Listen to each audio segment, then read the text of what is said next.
Hello, ladies and gentlemen, and welcome to the 594th episode of the Geek First Podcast. I am, when I was a boy, Travis Snail, and I'm joined by... I'm just Dylan Musk today. Oh, wait. I'm- Wait, I was I'm here con- first. But was that your name? Yeah. Dylan. Mediate Oh wow, this. yeah, look at this. I did not read your guys' names prior to this, so I don't know who was here first. But Taylor was in the room for. Well, actually, no, Travis, you joined the room, but you didn't sit down, right? I was getting water, yeah. He might have claim to it then, Taylor. I got to say. No, it has good faith. I'll change it. It's a tie. You can go with it. But That's super crazy though. Here, I'll go a classic. Couple of boys. I'm the Eleanor Taylor Field. okay, just Eleanor. Yes, ladies and gentlemen, we may or may not be joined by a Mr. Patzer later on. He's in a battle apparently, but we'll ask about that later. We are here to talk about. Technically, it feels odd that it's just this early on, but the first MCU project of the year. But it's good because after this, there's going to be a big drought because Deadpool does not come out to July, and as of right now, unless like What If or like Spider-Man like comes out, or I guess X-Men, but even then that's probably, not right? yeah, even that's not MCU, but like yeah, X-Men is on the way. So but yes, this is the first dip into it. So if you like what we do here, there's other things to promote, but we review everything MCU wise. We talk about the shows, the movies. We just did a Marvel draft, which is not public yet, but you can go on Patreon right now. You can get 3 juicy episodes on Patreon right now, ad-free and early. The Marvel draft, the movie preview, and the movie draft.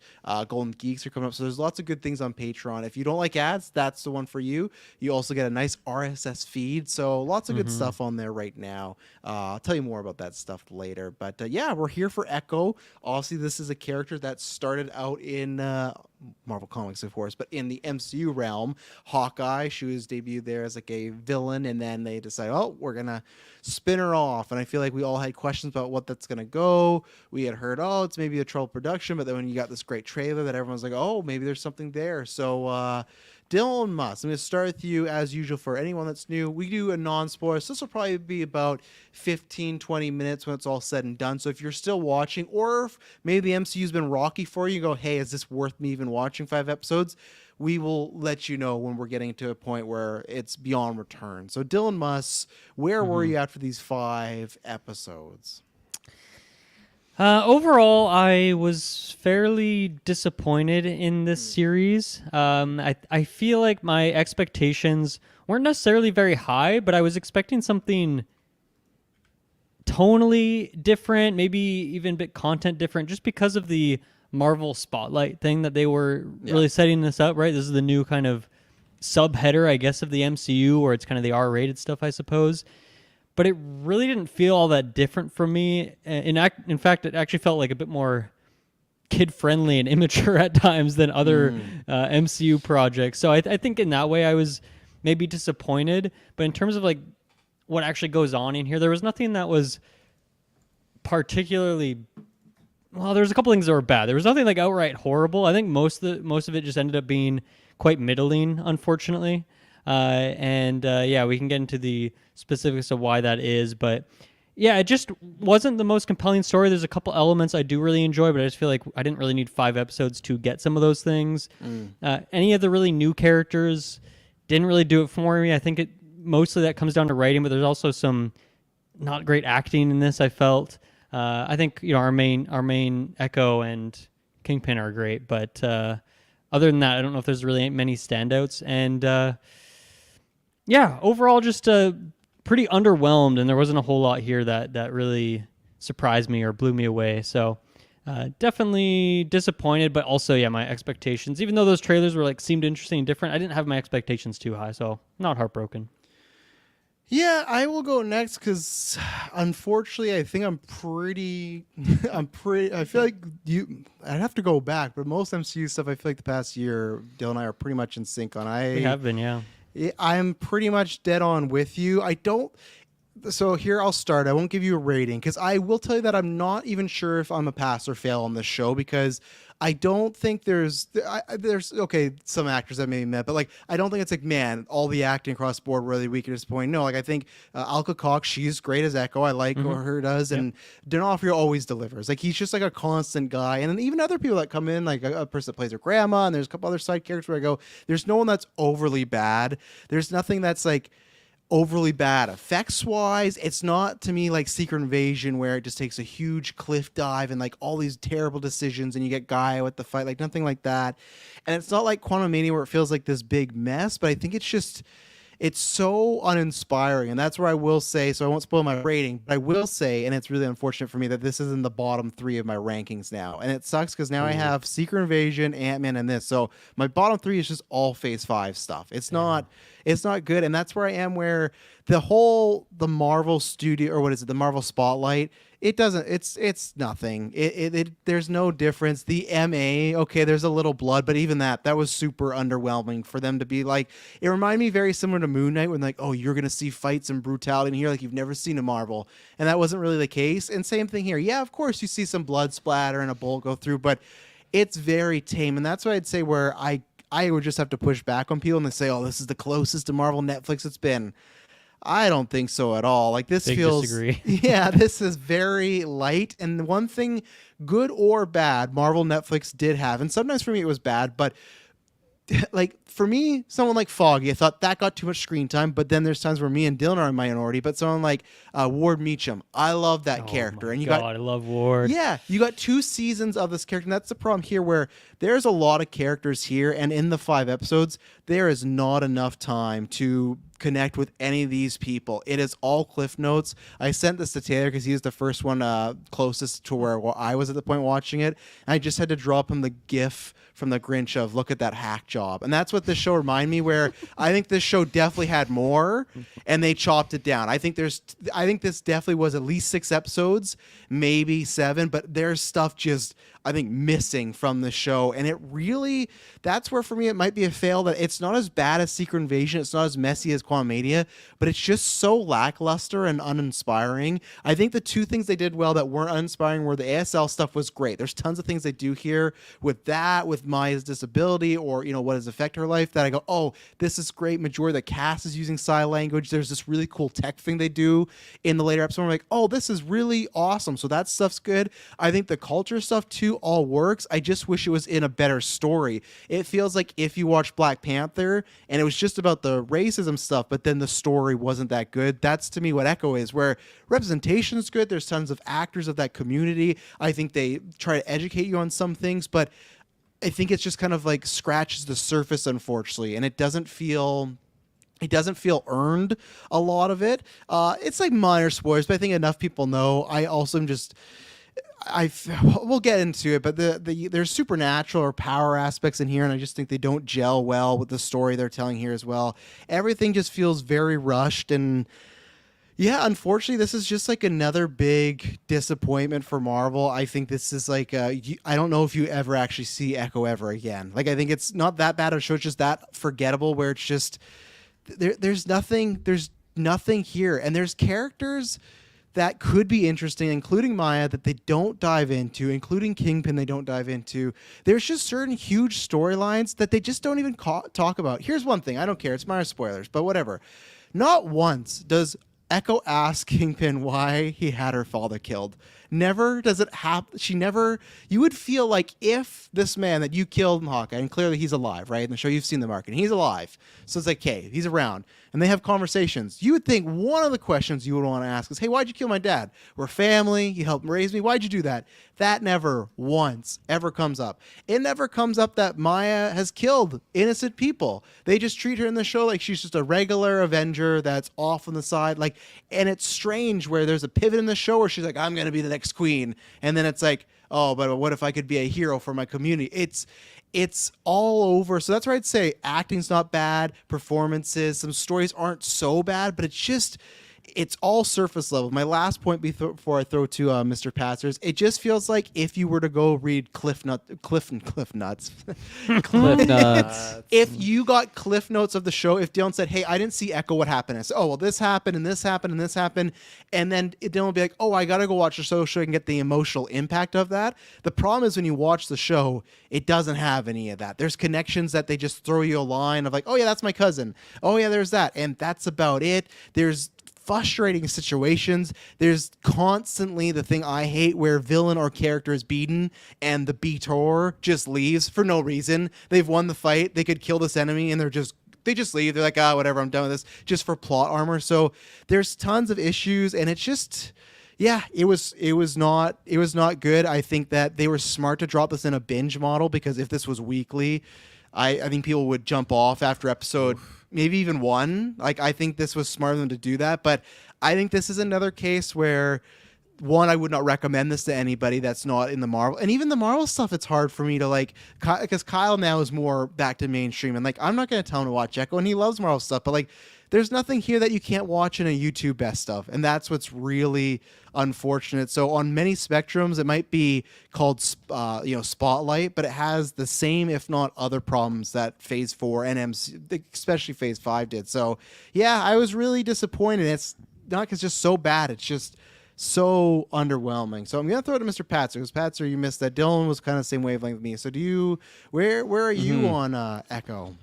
Yeah, this is an interesting one, because there's a lot of aspects that were shown here that I actually really, really liked. And there was many moments throughout the show that I'm like, man, this does not feel like a Disney Plus show. And that's this does not feel like a Marvel Disney Plus show. And that was a big positive for me, because it just felt like it really broke the barrier. I guess She-Hulk is a very different comparison to some of the other MCU shows, but there's still moments in She-Hulk that feels like the MCU shows, and that's not just because we have She-Hulk or Bruce Banner on there, like the names that we can see. Like, there's just a certain vibe. Maybe it is like the big culture thing where like a lot of the music, it doesn't feel like a stock standard like free sample that like the MCU just has and like recycles into their shows to just like get those big action moments. Like I don't know, just the overall vibe, I did quite like the change up there.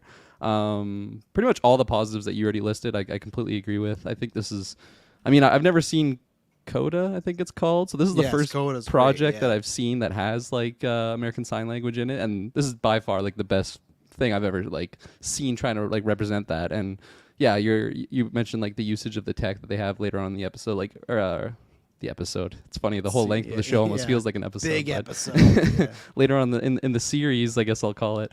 So like all that stuff was really, really good. I really, really love the moments when it would go from like Maya's perspective and it's just like completely dead silent, and it just kind of like gives you a glimpse of to like what kind of like being a deaf person is. And it's just like, man, like I don't really think about that quite often, and that's just so crazy to me. I feel like I totally take my my senses for granted now after watching something like that. And yeah, all the culture stuff was really good. I really liked the cast that we had, but it's like I got a bird half baked, but instead of giving me like the raw parts, they just completely took it away, and I have like a Costco size free sample of like my meal, and it's well, I kind of want more of that, but I guess that's just what we get, and I don't really know where we go from this. Like, are we gonna get an Echo season 2 of 5 episodes? Highly doubt that. So it is really, really strange. It definitely feels like they've chopped this one up and just kind of garnished 5 episodes together and just sunk them and gave them to us. So it is kind of a weird spot, because I did like aspects to it, but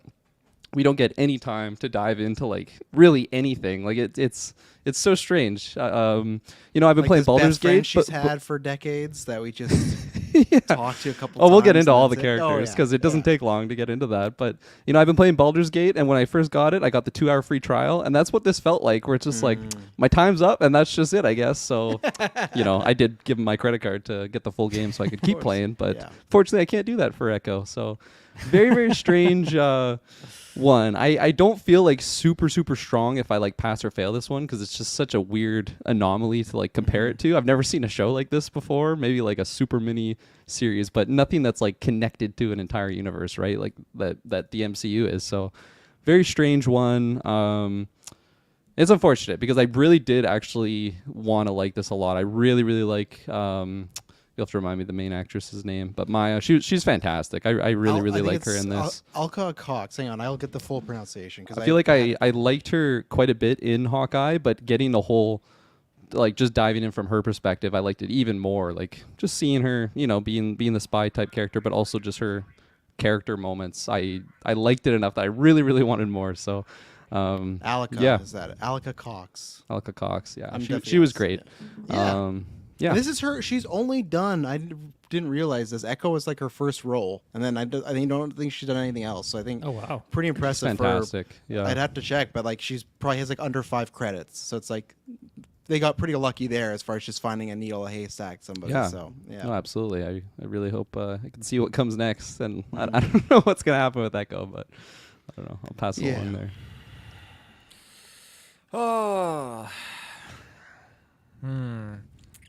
I consider myself a man that likes a lot of things. You know, He's starting his review the way Fisk starts. This is he the start talks of a to Maya. 1-star review. I feel like I've Yeah. read this 1-star review. But I feel like Fisk would say that same sentence. I'm a man who likes a lot of things. That's it goes on. and that being said, like I think that this show really struggles to capture its own identity of what it's trying to do, and it gets lost in transition. And yeah, it's just it's a shame, because I think that there's a lot of things here that could have had potential. It could have made it a really engaging, much more engaging story. And you know what? I'm gonna hone in here, all you listeners. I'm speaking directly to you right now. I'm sure there is Last episode. 1, 2, 3, 4, maybe even 5 of you that really like this show. Maybe more than 5, and that's okay. got There's hundreds of nothing listeners, wrong Taylor. with that. Nothing wrong with that. I just think for me though, there were things that just weren't jiving well. That first episode was excruciatingly messy. I was trying to keep up, and the only reason I was able to like really kind of like keep up is Madison was like, "Oh, like what's going on here?" I'm like I don't know exactly, but like I managed to figure it out because it was so choppy, so messy. That first episode, I'm not a fan of it at all. Yeah, we'll talk about that. They made a choice. Yeah, they made a choice, and so as things progress, it's just character decisions were not making sense to me. Certain things were going on, and I don't know. I like how you put that, Travis. Like we're just like, I don't know. How did you say that again? Like she's like just an Avenger and she's going about her business. How did you word that sentence again? Oh, I don't even know. I just know that she wanted to be the queen at one point in the Right. show. Yeah, because she said, Yeah. "Well, we've had a king, how about a queen?" And we've seen many shows, Sopranos, Breaking Bad, where it's like, okay, if the main character's a villain, you can do that. And even the writers before, like, "Oh, Maya's a villain, she's not a hero." It's whatever, fuck. Because then in episode 3, it's just like there's nothing. I'll wait till spoilers, but.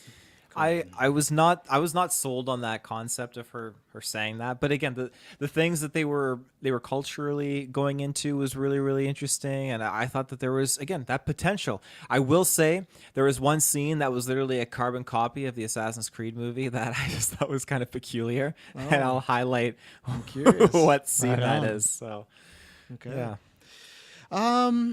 Yeah, like, so would any of you recommend this? I already said my things. I probably wouldn't recommend this unless you're already watching it. Like, I think the people that are going to watch it will, but even if you're a lucid Marvel fan, I think you could skip this and just watch the end credit, because that will Yeah. set you up for what's next and you're good to go.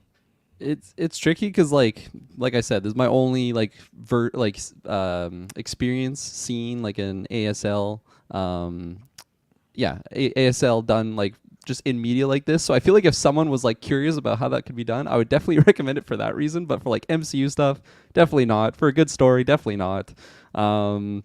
Like even like the culture stuff, I think it is good there, but they don't really fully dive deep enough that you like really learn like a big thing about that culture. So it is tricky. I think it's very few and far between that I would make that recommendation, especially because there is just so much content out there right now. Like I could definitely just point people in other directions. Like I'm not even caught up on Invincible. I would love to be watching Invincible over over this. You know, it's funny at the end of the very first episode, they just like show you glimpses of the entire series. I'm assuming to just keep your interest in what's to come, knowing that there is some action in here. like even if I saw that, I'd be like, all right, that's pretty much the whole show. I think I'll just move on to a next series. But here we are reviewing it. So I definitely, I don't know if this is really much of a spoiler, but the vast amount of people that knew how to sign, I thought that was, again, I think the signing representation was fantastic, but it was just interesting how many people actually knew how to sign. Well, the majority of them were her family, except for like 2 people, and one of those people were her best friend she grew up with. So I think there's one character where I was like, "Oh, you know how to sign," but like all of them were a cousin, an uncle, a grandma, right? So they grew up with her, so you would have to learn. Like if your daughter had that, I imagine your family would learn to sign, right? and like her mom so, too, yeah. like was deaf, wasn't she? So like just the Yeah. family, like in Oh, general. was she deaf? I'm assuming. Yeah. Yep. Yeah. Even man. because her, I guess, Echo's grandma says that she learned it for her daughter Yeah. originally. Yeah. Yeah.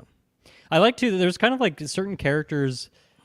You'd see that they kind of do it differently, where some would just sign and not speak at all, and then some would, like that one guy who would like speak very clearly, like just as if Yeah. he's talking or signing, like there's no difference. And then some people would like just kind of slightly whisper it, and I just feel like there was some good nuance there, like how all these different characters, however they learned that language, they kind of all have their own lens of which they do it. Definitely. Do you think Daredevil could learn how to do sign language? I guess he could, right? No. Well, no, I don't If know. he I mean, can fight, he could learn I to think he could learn learn it. to yeah. perform it, but not. perform it. He could He have could a not conversation. echolocate the Yeah. hands. Yeah. He can Matt do this, do this. I mean, Yeah, he's pretty powerful, where he can like sense those heartbeats and whatnot. So maybe he could. I don't know. Yeah. Travis, you were asking about the recommendation. Mm-hmm. Well, so you said you don't think we'll see Echo again. Did you mean like Echo season 2, or do you mean like at all in the MCU? Like she's a done character. Show for sure not. It's tough because this character does represent things for a few people. So I don't want to get lumped in with the red eye thumbnail people and be like, oh yeah, because it's woke and we're diversity. So I think she's good to have there, but I just think while we're in a era where I think they should get rid of a lot of MCU characters, Echo is one. So maybe we will see her again, because you could see her in an episode here or there, but to have a big role, to be like, let's say they redid Defenders and stuff, it's like, I just don't know if you bring this character around, but I don't know. Miss Marvel was not watched by many, and they still did, right? So maybe I'm around. But Echo, like this concept, I think is definitely done. Yeah. But at the same time, who knows? We got a new Captain America. We haven't seen him for like 19 plus projects. So it's like, if we haven't seen Sam in Right. that long, it's like, when do we see Echo again? You know? Yeah, I don't know what the numbers are on this, and if there's like development issues with production and whatnot, that would inflate the cost. But I can't imagine this is a very expensive No, I don't show, think so so. maybe that could be a incentive for doing Yeah. more seasons. I don't. If I had to guess right now, I don't think we'd see another season, but I think we'll definitely see the character again, and so that's kind of where my recommendation lies. Is like right now. Nah, don't go watch Invincible season 4, whatever they're on, and be with Kirkland. Catch up on that, and wait and see. Like maybe Echo is in Daredevil in a more substantial way than Daredevil is in here, and maybe that'd be like, okay, it'd be kind of fun to go back and know more about that character, because you get the origin story stuff in here, and you get other world setup things. But I don't think there's many things that you couldn't just get from a quick YouTube of some key moments. And I don't know if you were like big action set pieces, like, well, not that they're big in this show necessarily, but you could even just watch a couple of those. So I guess maybe if anyone is somewhat curious, I'd say watch the first 2 episodes and you'll know if the last 3 are going to be in. But then at that point, you're already kind of like halfway through, so Yeah. you could just see it to the end. But I guess that makes the recommendation a bit easier, because it's not too long as far It's as 3.5 TV shows go. hours. So it's like, it's one Lord of the Rings movie. Yeah, with credits. So if you're skipping Yeah. credits and skipping the the opening credits and the ending credits, yeah, you get through it pretty quick. Do you think coming after Loki that causes some grief to the show in terms of popularity and excitement and whatnot? In what way?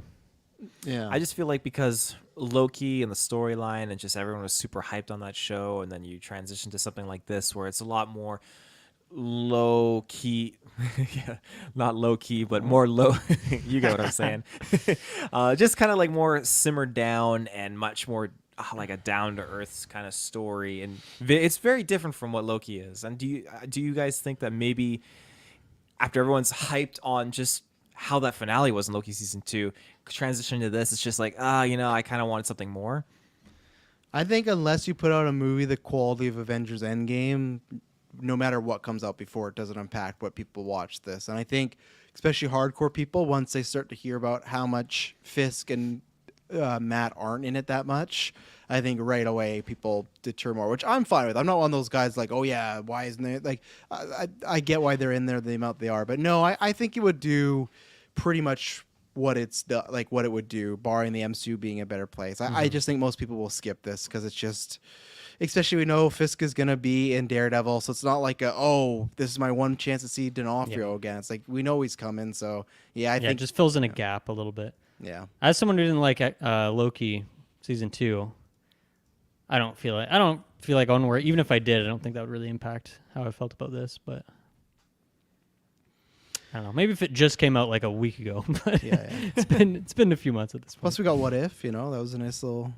True. Right, yeah. A little palate cleanser. Taylor, I'll counter your answer. If we're watching Halo Season 2 at the same time as this, does it boost your feeling on Echo or bring it down?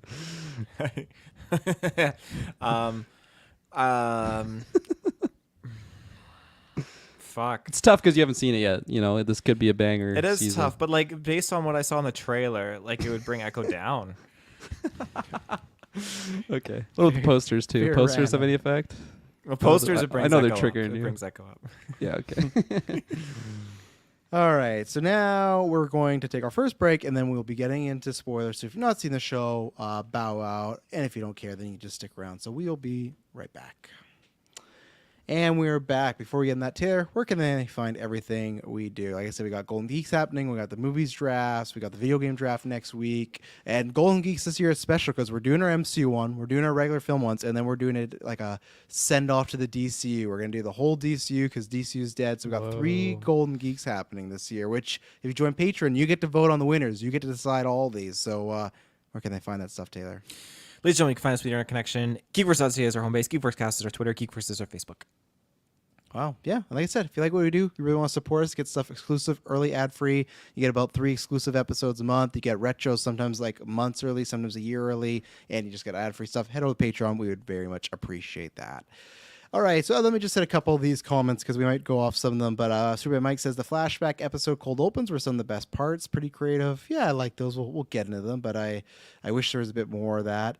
At the end of the phase, you could quite possibly forget it exists. I think, unfortunately, that's going to happen with a lot of the Phase 5 stuff. I was forgetting stuff about the show already today, and I had just seen the show 2 days ago. So I don't think it's very memorable, unfortunately. So. Right. Question for you guys, if I can take us somewhere at the start here, is how do you guys feel about just all the time jumps and eras we go to? Because we have flashbacks to Hawkeye stuff and a lot of just seeing those scenes again. I guess just recapping for anyone who forgot or hasn't seen that before. But then we have a moment. We have 5 months later jump in the first episode. We have all these flashbacks to these ancestors and whatnot. I just feel like it's kind of going all over the place. Sometimes even in one episode, you'd be in 3 different time eras at some time, at some moments. And, it's a pretty short show, so it just felt maybe a bit too whiplashy for me. And I think that was maybe one thing that affected the pacing. But yeah, where are you guys at with that? I definitely agree. I think if you have 5 episodes, you really, really have to limit your usage of those flashbacks. I think some of them are necessary. Even the ones that go way back to, I think it said 1200 AD or whatever the date was.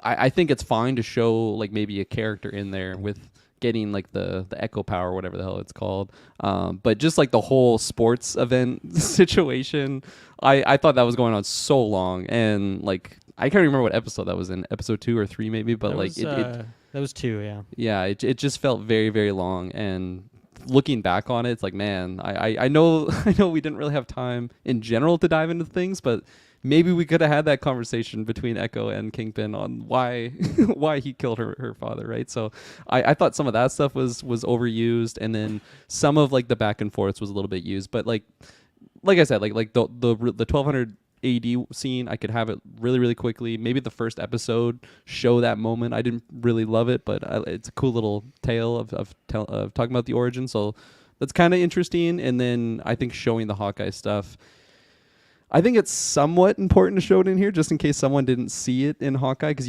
you do need to not kind of know the relation there and why she is affected, I guess, by that moment and how how her dad did die. Like if you didn't see that in Hawkeye and you just didn't get it here, I think you would definitely be lost. So, but yeah, I definitely agree with you comparing it to like the ratio of flashbacks to actual showtime. Like it actually is a decent percentage when you think of just how little screen time there is in general of the show. It's a 3.5 hour show in general. Yeah, I agree for the most part. I think, yeah, I think this show, it's a classic Disney Plus thing. It needed to be longer because I think you could do more with the flashbacks. I think they worked like fine enough. I think the first episode I'm very torn on because they are trying to make it this spotlight, right? And you need to, their pitch is we want to make it that anyone can watch this without having the rest of the show. So you have to show some of that Hawkeye stuff. But I just think it was very clunky the way they did it. So I'm like a very 50 where I'm like, I'm all down for kind of retelling her origin story here. But I feel like we would get a scene, we get like a 5-minute portions of a flashback scene, and then we get Hawkeye footage, and it's like 1 or 2 minutes. But like there's like a massive jump. Like we just go from, oh, we get some scenes of her and Kingpin together to like her in the alley shooting him. You know, it's just like, man, so that's where it's like that first episode. I'm not as negative as some people because some people are just like, it's just a recap episode. How lame. I don't think it's that. I just don't think it's smooth. And the rest of the series, I'm someone that personally would have just taken out most of the power stuff, especially I was not a fan. We'll get there in the finale of how final fight went, the powers, everything. So I would take out, even though visually it's cool, maybe you just do one episode that's all about the that stuff in the past. I think they did it at the beginning and throughout just to kind of keep you like a mystery of like, oh, what's going on? But like when Echo finds out in episode 4 that her mom had powers or something, it's just, it's not like, I feel like they're trying to make it like, oh my God, like we come from this power. It's like, it doesn't feel like any reveal. It doesn't feel like a big mystery. The first 50 seconds of the show are showing you these people with power. So it's like, well, clearly our character is going to have these powers, and I don't like these powers. These powers were pretty They're kind of lame. confusing. Yeah, they're pretty lame, and it, like I said, the don't kill itis was in here, where it's just I got these people dead to rights, and I'll rant about that later. But yeah, I think I would be more for it with a longer runtime, but we don't have that, so they should have cut that and a lot of stuff out and replaced it with other things, in my opinion. So Yeah, fair Yeah, enough. that first episode, it was not my favorite. Just the way they were jumping around so much and transitioning, and it just felt accelerated. I just didn't like it, and I feel like yes, it does have to serve as that like catch up for people that maybe haven't seen Hawkeye, so you get to see it, and it gives you a very, very choppy explanation as to how Echo got to where she is now, especially because we get a little bit more filler as well with Kingpin and just seeing how Kingpin kind of took her under his wing and whatnot. But yeah, there's so much going on that I just felt it was still convoluted and confusing to kind of line it up. The flashbacks, I didn't mind them as much as I thought I would, though. It was cool to kind of see the culture and just the different generations and the carrying on of this power kind of going through. I definitely don't mind the power as much. I think that it was confusing how they could access it. Like, do they have control of it, or is it the ancestors that just pick a moment when you need to use it? Or I'm not sure how it gets really focused. When you, well, like you said, Travis, we'll talk more about it later, but just to kind of touch upon it, I'm kind of getting exhausted with the whole family kind of helps you out, helps the hero kind of thing, because like Blue Beetle did it, and I feel like Miss Marvel has some of that too, and I'm just not really driving with it. Shazam, so I'm really kind of getting over it now. So like leave it to Guardians, and that's it. Like I'm with you. I'm so over this trope of the family's super too. It's like I don't give a shit. Like it's just like I did not just need to see her grandma like punting guys across the room. I didn't, because right away Echo, because like she doesn't feel special at all anymore. Right away, it's just like, okay, and you go, oh, well, the family's special. I don't want that. The show's called Echo. I don't need her family to have these powers, because then it's just like, so her grandma could have got these powers and taken down Kingpin and their goons. It's just like, again? Like, I don't care. We'll talk about it now. We're in here. D'Onofrio was great, and it just sucks because great performance here, but like that wasn't a problem in Hawkeye, right? But it's the same thing. Why do they keep jobbing out this fucking character? They had him lose to Kate Bishop first go around, and then like he got shot in the head, so and then in that fucking Hawaiian suit. I know it's from the comics. It doesn't matter. So those Midnight Angels from Black Panther, and those suck too. But this idea of like, again, he has everyone dead to rights with guns, and this family just whips their guard's ass. He's on his knees, and I'm all fine for like, I like the scene where she goes back, sends back to when he's a child. That's all good I stuff. didn't like that. I was laughing because I shouldn't have laughed, but just he's just like he grabs his fucking little I'm with you. I hammer love and- Donofrio, "Argh!" but his acting there was pretty In savage. the flashback? yeah, I in the was bedroom laughing. too. Like Oh, as soon as it went to that, Shay's like, he doesn't even look young there. I'm like, I don't think he's He's not supposed to be a supposed to kid. look He's young. not supposed to be. Oh, Just the way, Throw that yeah, Dexter the wig wig on. on him. It's totally Just like the- the Dexter wig. Yeah. No, just the way he's like it's- panicking and like freaking out. Like I don't know what it was. Like I know he's trying to sell the moment because it's traumatic for him. But he's like, Oh, I'll push back big time there because it's Echo putting the feelings of a 10-year-old boy in a grown man's body, and that's what I thought was like perfectly done there because he's just freaking out, and like and that's what I'm surprised Dylan you're not for, because I feel like we got that in the Daredevil series too, where he would act very immature, like a big baby at times. So I just felt like this fit exactly for what he was. They should have doing. put like a kid in that scene. I feel No, like, and that would have no. sold it. Totally much push more back on than that. That's than fine. This. You can go in a second. But Yeah, my point is, hang on. I don't know if I can recall a moment from Daredevil enough to make that comparison, just because it's been so long. But so yeah, maybe that's like an apt comparison. That's what they were going for there. But it just came across as very cheesy to me. But I think it also is just, and this is another note I had, which kind of rolls in here, that to me, like, as much as I love Donofrio, like Kingpin does not have the gravitas that he does from those Marvel Netflix shows. No, there's Just because of the whole everything surrounding it, and so this character is just not that engaging to me. I like some of the conversations that him and Echo have in isolation there, but in terms of Kingpin being this big, scary figure, it's not coming through at all, unfortunately. And so when you get to certain moments like that too, it's just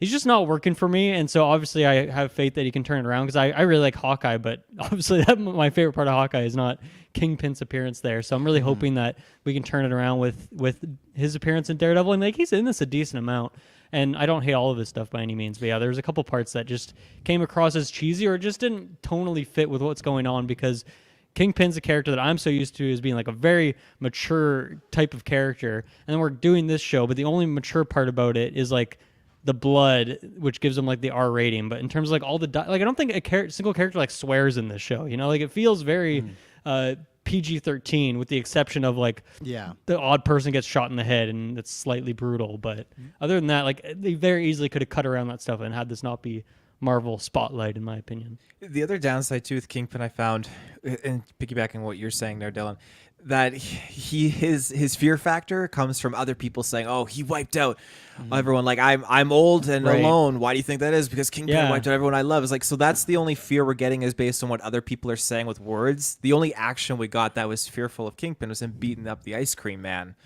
That's a he that's a did great deserve point, because obviously, like, you know, me and Travis and people who have watched Daredevil can like bring in that information, even if for me it's a few years old at this point. But yeah, for you guys, like, you're just being told everything and not shown anything. With you're right, that there is that ice cream shop, but once again, I feel like that maybe didn't quite have the impact it should have, just because it was like a trailer thing. I kind of have seen that before, so when it popped up in the show, it wasn't as surprising. The short time that I was watching Daredevil, I got to see him completely fuck some up with a car door, and Car that, door, that classic that's like moment, stuck yeah. with me on like the fear factor with him. So like I have not even seen all of Daredevil, but still that scene and like the level of fear that he You're can afraid bring. of car doors. It's I Every get all time you close the fearful. door, make sure your limbs are in I there. like jump in. Yeah, exactly. Yeah. He turns into a little Kingpin. But like that one moment was enough for me to like think so highly of like the fear factor that this character can bring. And Hawkeye definitely did not have it for me. I quite chuckled at that appearance, and I was really looking forward to just seeing what it could be like here, especially knowing that it is R-rated, because I've seen him fuck up someone with a car. What else is he gonna fuck someone up with? And the frozen nothing up in the this frozen show, except, treat the guy, frozen yeah, guy, like yeah. even that, like it felt very PG that someone like edited blood on afterwards. Like it didn't seem too graphic overall. And yeah, I'm completely agreeing. I'm completely in agreement with what you were saying there, Dylan. Of just, I really am not loving this, like this version of Daredevil so far, because he's not bringing that gravitas, and that's just like even in Spider-Verse, like he's like, you don't have so much time with the character, but man, he fucking kills Spider-Man, and he's so scary. There's like the way that he waddles around with his giant figure, like he just brings so much energy. I was gonna say energy, so much fear maybe to the room that he enters, and really have not had that yet. And that was a big disappointment, because he was in every episode but one in this show. So I really was hoping for more of that. So He yeah. was, but it's I like got for more to like what say, but Mike I'll says, pass it's like a cup of coffee. Like that's the problem, and that's where I will push back when some people go, "Oh well, you know, there's no Kingpin, yeah, because it's my show." But it's like I still feel like the Daredevil season 1 and 3 were Matt's show, but Fisk still had a big role, and you can make him a character, and that's one thing I don't like. Is like, oh well, because it's my show, it just has to just be about her. You can have multiple characters have a spotlight, and she still be the one that is the main focus, that raises it all up, brings it all together, and that's the problem here. That Fisk is just, it's a cup of coffee. He's around a little bit, and that's what I was trying to say with the fear factor. It's like, okay, so in Hawkeye, he gets shot, and the only reason he lives, one, they don't explain how he survived a gunshot to the head. He's just fine, but like he just survived because like a fluke. Okay. And in this one, he survives because Echo lets him walk away. And I don't really understand why she lets him walk away, as she clearly wanted to murder him. I know she sees his pain and all this stuff. That doesn't matter. Like, he still killed your dad. He's done all these terrible things. So, like, I didn't buy for a sec. Like, I don't know why they're obsessed with this, because I think they did this in Hawkeye too. It's just like, have a distraction and let Kingpin at least get away. This thing of like letting him walk away. So it's like he's been shot in the head. He lost to Echo's grandma very easily, and they just let him go back to his car. What is there to fear about this guy? Like, both times we've seen him, he loses. It's just like, I don't care if he's going to become mayor. He's just going to lose at that too. Like, cool. He's like into corruption. On top of that, you additionally have the majority of the confrontations where Echo is like having the one-on-one with him. It's him like, "Oh, just kill me, put me out of my fear." Like either like she just leaves him. Like, just kill him. Yeah, just do it. And that's my issue too. Like, I'll go around to mine in a second, but yeah, it sucks because for me, I still have zero problems with the performance of Donofrio, but like, it's what they're giving him. So I really hope Daredevil can turn around. But to me, it's like a 1 strike, 2 strike, 3 strike. Like, this is, get so excited about the idea of, Kingpin as the Spider-Man 4 villain. But it's like, if they keep this up, it's like the interest will not be there, other than, you know, I keep calling him Donofrio for this is D'Onofrio. D'Onofrio is like, I'm happy for him, and I know what they give him will be solid. Why is him like performing it? But it's really disappointing, and that's where it feels like Netflix light again. But that's why even with the Maya Fisk connection, I feel like we don't get that much, because he's in the show, but it's lots of flashbacks. He doesn't come back till the end of episode 3, where he pops up at the trailer, right, and it scares him and everything. So they go to sit down, and I messaged him because he was around the same point I was at the time, and I was like, this frustrated me so much, where he's like, "Oh, it's Sunday, we do our Sunday dinners," and she's like, "It's Thursday." Like, "Oh, well, you know, it's been a while," and you know, get the wine, and you know, they do the wine, pours because he's gonna poison him, and then they sit down, and he's like, "I want you to come back." And you got lots to think about. He gets up and cookies first, and then she says no. Oh, don't want to go like the wine. And then he's like, "I want you to come back, and I'll be waiting for you." He gets up and leaves. I thought, I'm like, oh, we're about to get a solid 10 to 15 minute Daredevil. Like, something about these characters, get down to brass tacks, and they've even cheated and brought this great tech thing of he has his IP, so he doesn't have to sign, and they can understand each other without signing. It's perfect, and they talk about nothing. They talk about literally nothing for this dinner scene. And why does Kingpin want her back after trying to kill him? Yeah. Why does Echo not want to kill him anymore? Why does he feel the need to kidnap the entire family at the powwow to get her back? Like, none of these motivations or character choices make sense with these two. Like, I was so frustrated with the last half, where they're just doing things for the sake of Saturday morning cartoon type of action. Because I just feel like Fisk would go, "Okay, you're not going to join me," and have her killed. Why does he care? Why does he go after the fan? Like, why does he put himself at risk at all doing any of this? Like, what's the deal? I don't. I feel like by that point, it's although he even like says like, "I'm the one that killed your father," and like it is like that big climactic moment, it still feels like Like he doesn't really want to kill her or anything. It's just No. like, come back to me or put me out of my misery. Like he just seems like, I don't know, this beaten dog that just keeps going back to his owner, being like Echo in this situation. Doesn't and he like have more things to worry about than just I Echo know, right I know now? that was driving me insane. Like he's just in this like small town. New York is just running free. I feel like he's supposed to just have like an iron grip in all of crime in all of New York. Like he is the kingpin, and he's on a vacation, I guess. He's on a sabbatical, and he seems so Yeah. wimpy. Yeah. Yeah, that's and even And why the way does she they ask set it about up. the dad? Why does she not ask about the dad, Dylan? Wouldn't you want to know why someone I killed your don't know. dad? She killed Fisk I would last love to season. know. One thing I do like, and I forget if it's during that dinner scene or if it happens. I think it happens later on actually when she calls him out for using that device to talk to her, and she's like, "You didn't even bother to learn this. Like you just got this device instead." And that just made him so made him have like a little hissy fit. So I like that Yeah, that's part good. that comes out of all of it. But yeah, you're right that there's definitely a few plot holes. Man, I really feel like I hope that Kingpin goes all of Daredevil, like whatever season 1, without losing a single fight. You know, Yeah. just gaining power. Like I just want him to sit somewhat in the background at this point and like send other people out to do his bidding. But yeah, like as you're saying, Kirkland, like I guess through this whole series here, I guess from the end of Hawkeye to now, and even during Hawkeye, like, we don't really know what he's doing, like what his goal is. It because I guess we could. I don't know if we want to talk about post credit, but it kind of becomes relevant go here, ahead, yeah. where it's like, we have the mayor thing getting set up here, which I guess wasn't too exciting just because we kind of saw this coming, not necessarily maybe as a post credit scene, but even I think we did talk about that in predictions. So we got to see this coming, but it seems like until that he's seeing this random news show or these two characters talking, this is not something he had considered or was building towards or was working towards. So I was like, what has he been doing in New York? Is he just hanging out? Like I kind of forget what some of these plot points are in Hawkeye because I know he lost, some of his people there and he got shot in the head. He was gone for a few months and all that.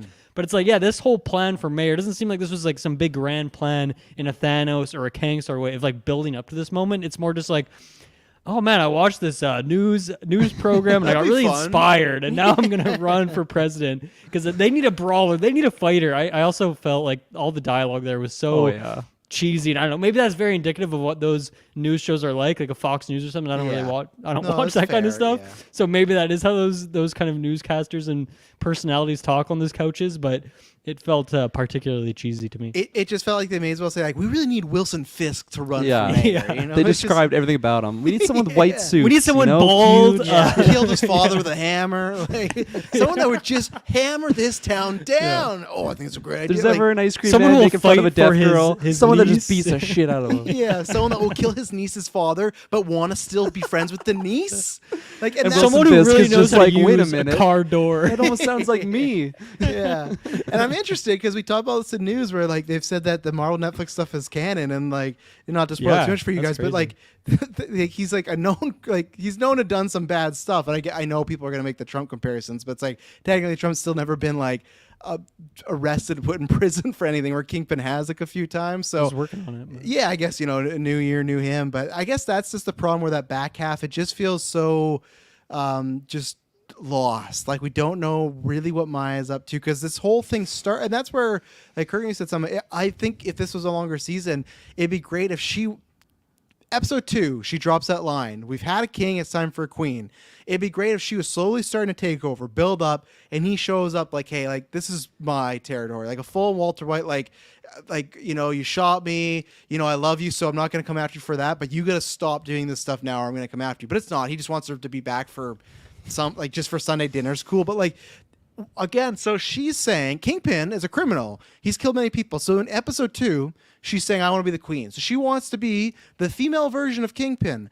But by the end of the series, we're supposed to treat her like a hero, like we're rooting for her. Like when she gets her leg back and her grandfather's like, I want you to wear this to represent the community. Why? So when she's curb stomping like people that owe her money, like it was so weird, this pivot of the first 2 episodes, she maybe wants to be the next Kingpin, and they just drop that because Kingpin comes back, and now she's like, a hero, not a hero. So that was my problem too. They never made that jump from, oh, she is a villain anti-hero to someone we should root for. It was just this really weird gray area character where we're just supposed to be kind of fine with her killing innocent people because she found like her ancestors. And it's like, oh, cool. Like And- no direction for her as a character and growth. I'm done. I was gonna say before we drift too far with Echo, I have one more Kingpin question here. Okay. There was the scene, I think it was episode 4, where they're having their Sunday dinner, and the translator was doing a signing for Kingpin, and Yes. I don't know if I missed something, but the translator was just, or Kingpin's like, "You're dismissed," and the translator walks out, and he's like, "Oh, I won't tell anyone," then gets capped and then killed. What? Why? It's Why because did she knows did too this. much. She knows too Yeah. much. Oh, Yeah. Because she's been there the whole time, and that, like, and it is very reduced, but it's supposed to be that she's been there the whole time, literally probably telling Echo, "Hey, go do this, go kill this person," Yeah. and stuff like that. So that's why it's like she's literally given Echo like death orders, like bounties, and now it's like, "Okay, you're done." Where now he doesn't need like. Jesus. You, He couldn't Maybe he write got it on his- a fucking note and give it well, to maybe her? he does now, but now that Well, maybe I- that's when he got his tech in the mail. He's like, yeah, I don't need the translator Yeah. anymore. And that's the jump over where it's like right before Hawkeye, where she's like a leader of the group, right? So she like gets her own people to understand size, stuff like that. So I still think it's like, I guess, yeah, you'd need the tech because like Fist doesn't know sign, so he's still always gonna need somebody there. Yeah. But Do you think he that was does- Hammer Industries tech? probably, yeah. He does know a little sign. She says that, but he does know like a few. Well, the tech Hammer works tech, both it ways. just like blows Yeah. up in her eye. Classic hammer tech. That's how he gets her. That death scene though, like that's something that I feel like that's a Kingpin sort of thing to do, and That was the most just very Netflix it limited. felt to me. That was Yeah. like, oh shit, okay. As soon as I saw the sheet, I'm like, Yeah, holy you're like, fuck! oh, no, like it's we're over going for there. you. Like, get to see the Dexter sheet. Yeah. What was I gonna say? Oh yeah, just before I forget, I wanted to mention when you're talking about like the whole Echo motivation, like the whole Queen dynamic, like I think that's the very first episode, right? Like when that happens, when she's dropping that line, or maybe the second episode. It's really early on the show. It's when nonetheless. she's talking to the guy because she. No, it's the the second. bowling It's the alley, second right? episode. No, it's the second episode because she does the whole thing on the train, and that's when he okay. says don't get involved in this stuff. She does, and that's when she's like, maybe it's time for like a queen Right. instead of a king, and it's kind of like the oh shit, you know. So like yeah, like that's like earlier in the show. I'm like, okay, this is gonna be the show. This Yeah, is gonna this be is these cool. 5 You're episodes. Kingpin. Yeah. She's just gonna like be dismantling Kingpin. I've seen her already like destroy one weapons pack, and like what else is she gonna be doing this show? That is literally the end of that. Like that is end of Yeah. her whole takedown Fisk whole situation. Because I feel like from that point on, like she's just kind of like trying to find herself and like trying to avoid past friends and family in the town. Like it really has nothing to do with bringing down Fisk at all. It just and was she kind thinks he's of dead at that point though too. Remember when she wants to Yeah. be the queen? He's dead. so I was so excited to just see this like big master plan on how she's gonna be either just taking down his empire and then like starting her own or whatever it might be. But like Even if that she is becomes a criminal, it's like, oh, that's cool. Imagine that. Yeah. A series about she becomes the new villain of like a Marvel show. It's like, oh, that's fun. But Queen Pin. Yeah, Queen like Pin, yeah. give me that show. But it ends in that second episode. Then she's just kind of on the back foot because Fisk does show up later on, and I mean we've already been talking about those. just That's, green. Yeah. I just love when he pops up. He's just like, hey, hey. Don't run. Yeah, Don't run. yeah. Sunday dinner. that, Fucking basket. Yeah. So what you're saying there of like that storyline being dropped, I think for me, where the weakest episode of the bunch was episode 3 for me, the very middle episode here. And this is the one where we spend like most of the episode at that like skate arcade. I don't even know what you would call that. Just that fun house, so to speak. Because I just felt like most like we got like I feel like they're setting up this character of the employee that worked there, and he had like this kind of discount Boyd Holbrook sort of energy to him, and he was 100%, like yeah. he captured Echo and was like trying to get this money set up from this other guy who the classic Russian guy that like no one knows this actor's name, but you've seen him as a villain in like a million things 100%, before. yeah. That guy making his debut in the MCU here. But it's like, yeah, we spent so much time of this guy, but then like almost all his dialogue is just, where's my money? When am I going to see that money? When am I going to get that money? He asks that question I like at money. least 8 times. Yeah. It is ridiculous. And so this whole episode is involving these characters that ultimately don't matter and I don't care about and don't really turn out to be anything other than just like road bumps essentially. And then even that guy like dies and it's like, why did we spend any amount of time with him, or like half the much of time that we spent with him? And then you have these other like his like I don't know, they're doing this kind of Bonnie and Clyde thing, who his girlfriend's there, and then there's this third person. All of them not great acting, very weird characters, didn't really add anything, and then they're all just kind of like this one episode arc as well. So it's very bizarre, and I just felt like that whole episode was a waste of time in my opinion. But Dylan, doesn't that feel like Netflix Daredevil, but when you had 10 episodes and those characters would get like a 4 to 5 episode arc?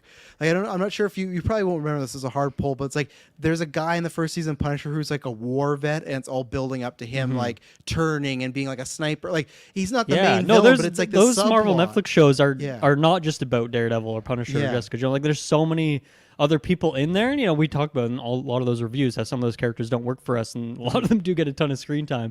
But yeah, there's usually 3 or 4 or 5, 6 standout characters in a season that you can talk about, have a bigger discussion on. But most of them in this aren't really that, other than like it's really Echo and Kingpin, and everyone else is kind of just maybe worth a quick mention in my opinion. So And this is a guy that to me felt like in a Netflix show he would have had a 4 episode arc, but he's just like even like the first episode we meet him, he supposedly is like a bounty hunter, like has his like head to the ground, like ear to the ground, like what's going on. And it's same thing like how adjacent, because I can't, where did they say they were?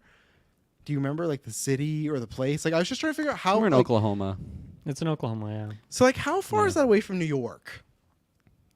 I don't know. I just felt like their talk. It felt like it was BVS, where Metropolis and Gotham City were like across the bay from each other. It's like, why is so much of the New York? They really do make it seem like a quick bike 22-hour.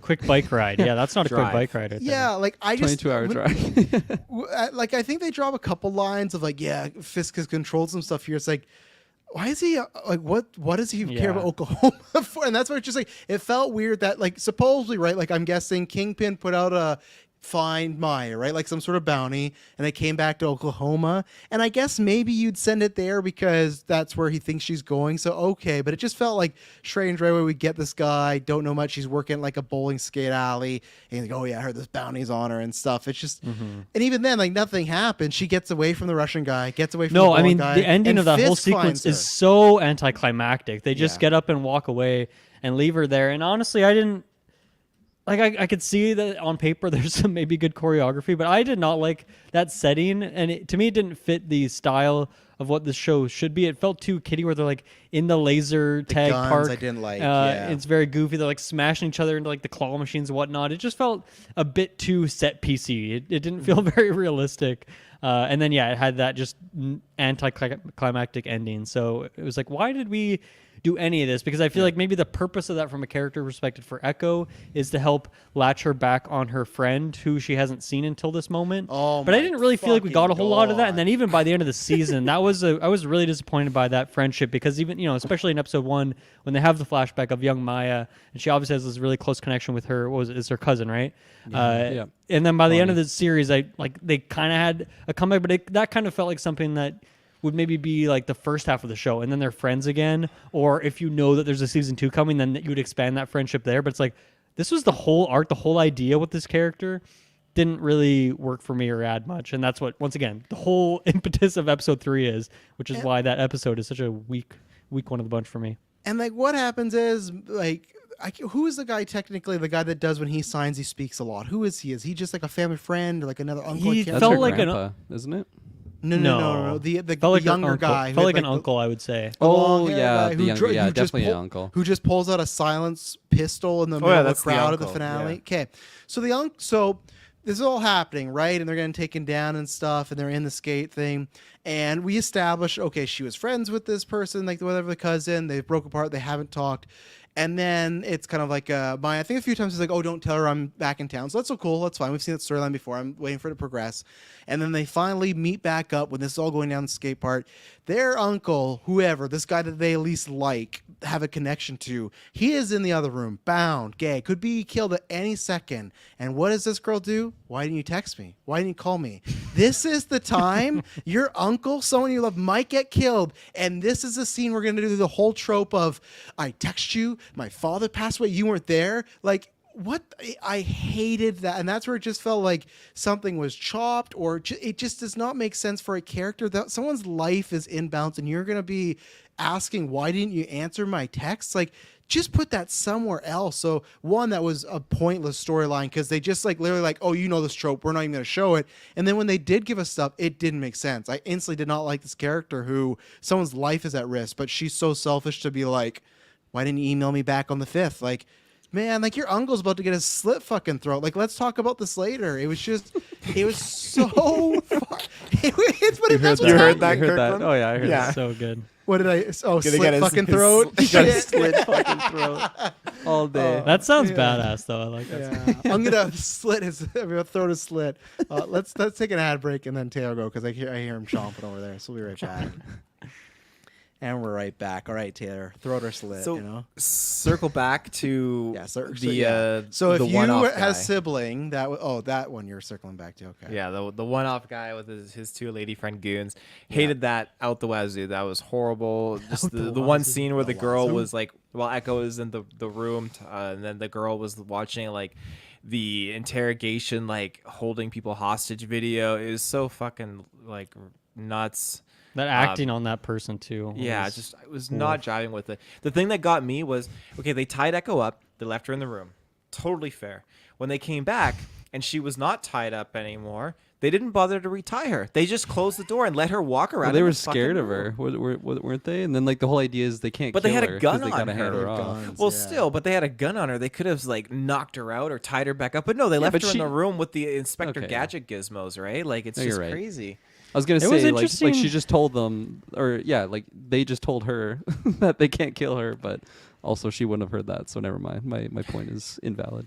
Echo kind of had her Peter or Iron Man moment where she just was left in a room with some tech and just made a gun, which I was surprised because that's not really something we saw from her for the rest of the series. Like that's not really a character trait of hers, or how you would say that's like part superpower for Spider-Man is that he's like a super genius. So that was interesting that it was in there, but it didn't really feel like a through line.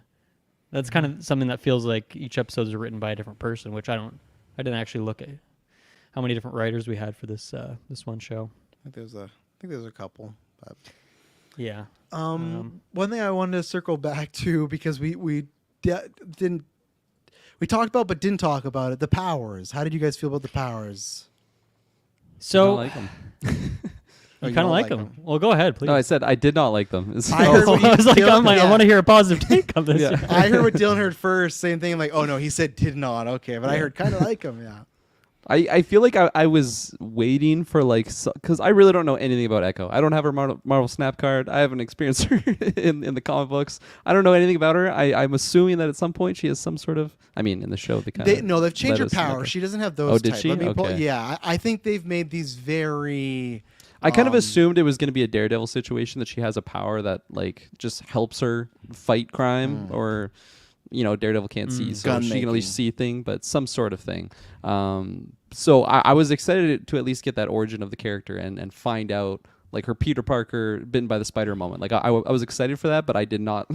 I did not like the way that was done there. So her comic. So there's two versions. One we're not going to talk about as the Phoenix Force because fuck off. Like we know what the Phoenix Force is going to give her. The ability she has, just as most comics, expert martial artist, hand-to-hand combat, a highly skilled acrobat and athlete, photographic reflexes. And that's Surprised it. she doesn't have an enhanced stamina. I like was waiting most for of that them. one. Yeah.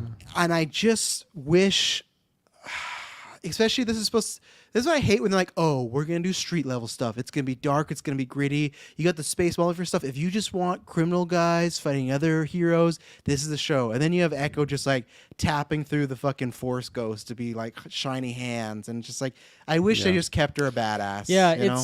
it's one of those things where it's like, okay, first I feel like she didn't really like this is an origin. There's a lot of origin here, but the origin is not for the powers like a lot of superhero origin things are. So it felt like a bit much that she could instantly put Kingpin into his like childhood mind. Like, I felt like very impressive that you could Isn't do it that. just give her the power? Like you said, Dylan, that's not even the story. It's not like I felt something in Hawkeye. I'm coming back home because I got. Yeah, that's like the revelation in season 5. That's like once Yes. she's gone through her character development, the reward is being given a power, but then it feels cheapened because, as you mentioned earlier, like the whole family just gets the power at that point, but she's the only one that actually had to like do the work. She was grinding, and they were all just backpacking, and then they all just get this power too. It just felt like Shared a bit- XP, man. It's like Yeah, when you do it's shared bullshit. XP. It's like Pokemon these days. Yeah. Even the power, it's like you do a side quest and the character's just like, oh, this hat's good, but I don't want it anymore. Here you go. And you're like, the story wasn't about getting this hat, but like, oh, I like having this hat. Like, it's such a because episode 4 is like randomly all about the power. It's all about it, and the grandma, good actress. I like the scene and the whole back and forth, but it's just all about like,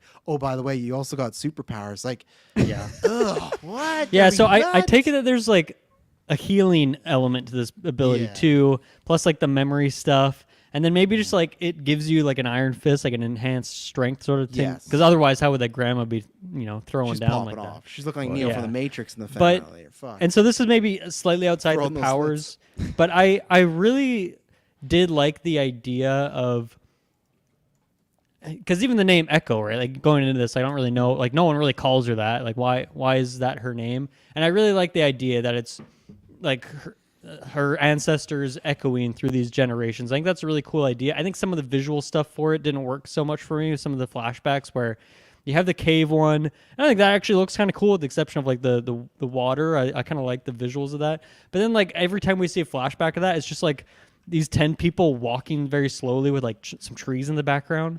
And that's like all it is. And it's just a little bit weak. And then they're all kind of like that. They're all very surface level. But I still quite like the idea of that. And like when the grandma says that line of the ancestors like echoing through the generations, I think that was really cool. And that like sets up the name in a good way. That doesn't really connect to the powers so much, but I like at least that part of it in terms of the naming and the theming of it, I think is actually pretty neat. So that would be like my positive on it. But in terms of the powers themselves, I don't really understand them. It's kind of like for the first couple episodes of Miss Marvel. It's like what exactly are these powers doing? I don't really understand. And now I have an idea how this hard light works, but yeah, I just don't get it. It seems a bit too ambiguous where they can kind of make it whatever they want to be, or whoever's writing the next project that has Echo in it, they can just like put their spin on it, what they want the powers to do. And I don't really like that so much. I like it to be more factual, I guess. But I do want something maybe more interesting than just acrobatic skill, like you mentioned there off her Wikipedia page, where it doesn't seem like she actually really has any powers normally. So photographic though, that would have been great. what was it? Sorry, It was like photographic memory. It wasn't memory though, or No. it was like Photographic reflexes. Yeah. So I think it's like Photographic supposed. reflexes. That sounds very similar to what like Taskmaster's supposed to be. Almost like it's like she could watch you Okay, and know, yeah, okay, yeah. Matt's gonna do this, and like I okay. wish even if they did that of like, especially when they kill the sound because of her lack of hearing, if they just did like things kind of slow down in a sense, not like Quicksilver, but Sherlock just Holmes, man. Yes. That's the same thing. Just heighten. I don't care. Heightened senses, because that's the problem with when you get these hand glowing powers. The heroes that have these ambiguous powers, they just never catch on, because like, you know what Hulk does, you know what Superman is, you even know what Cap is, right? Like the peak of human condition. Like Iron Man, he's the guy in the suit. It's like, what's Echo's powers?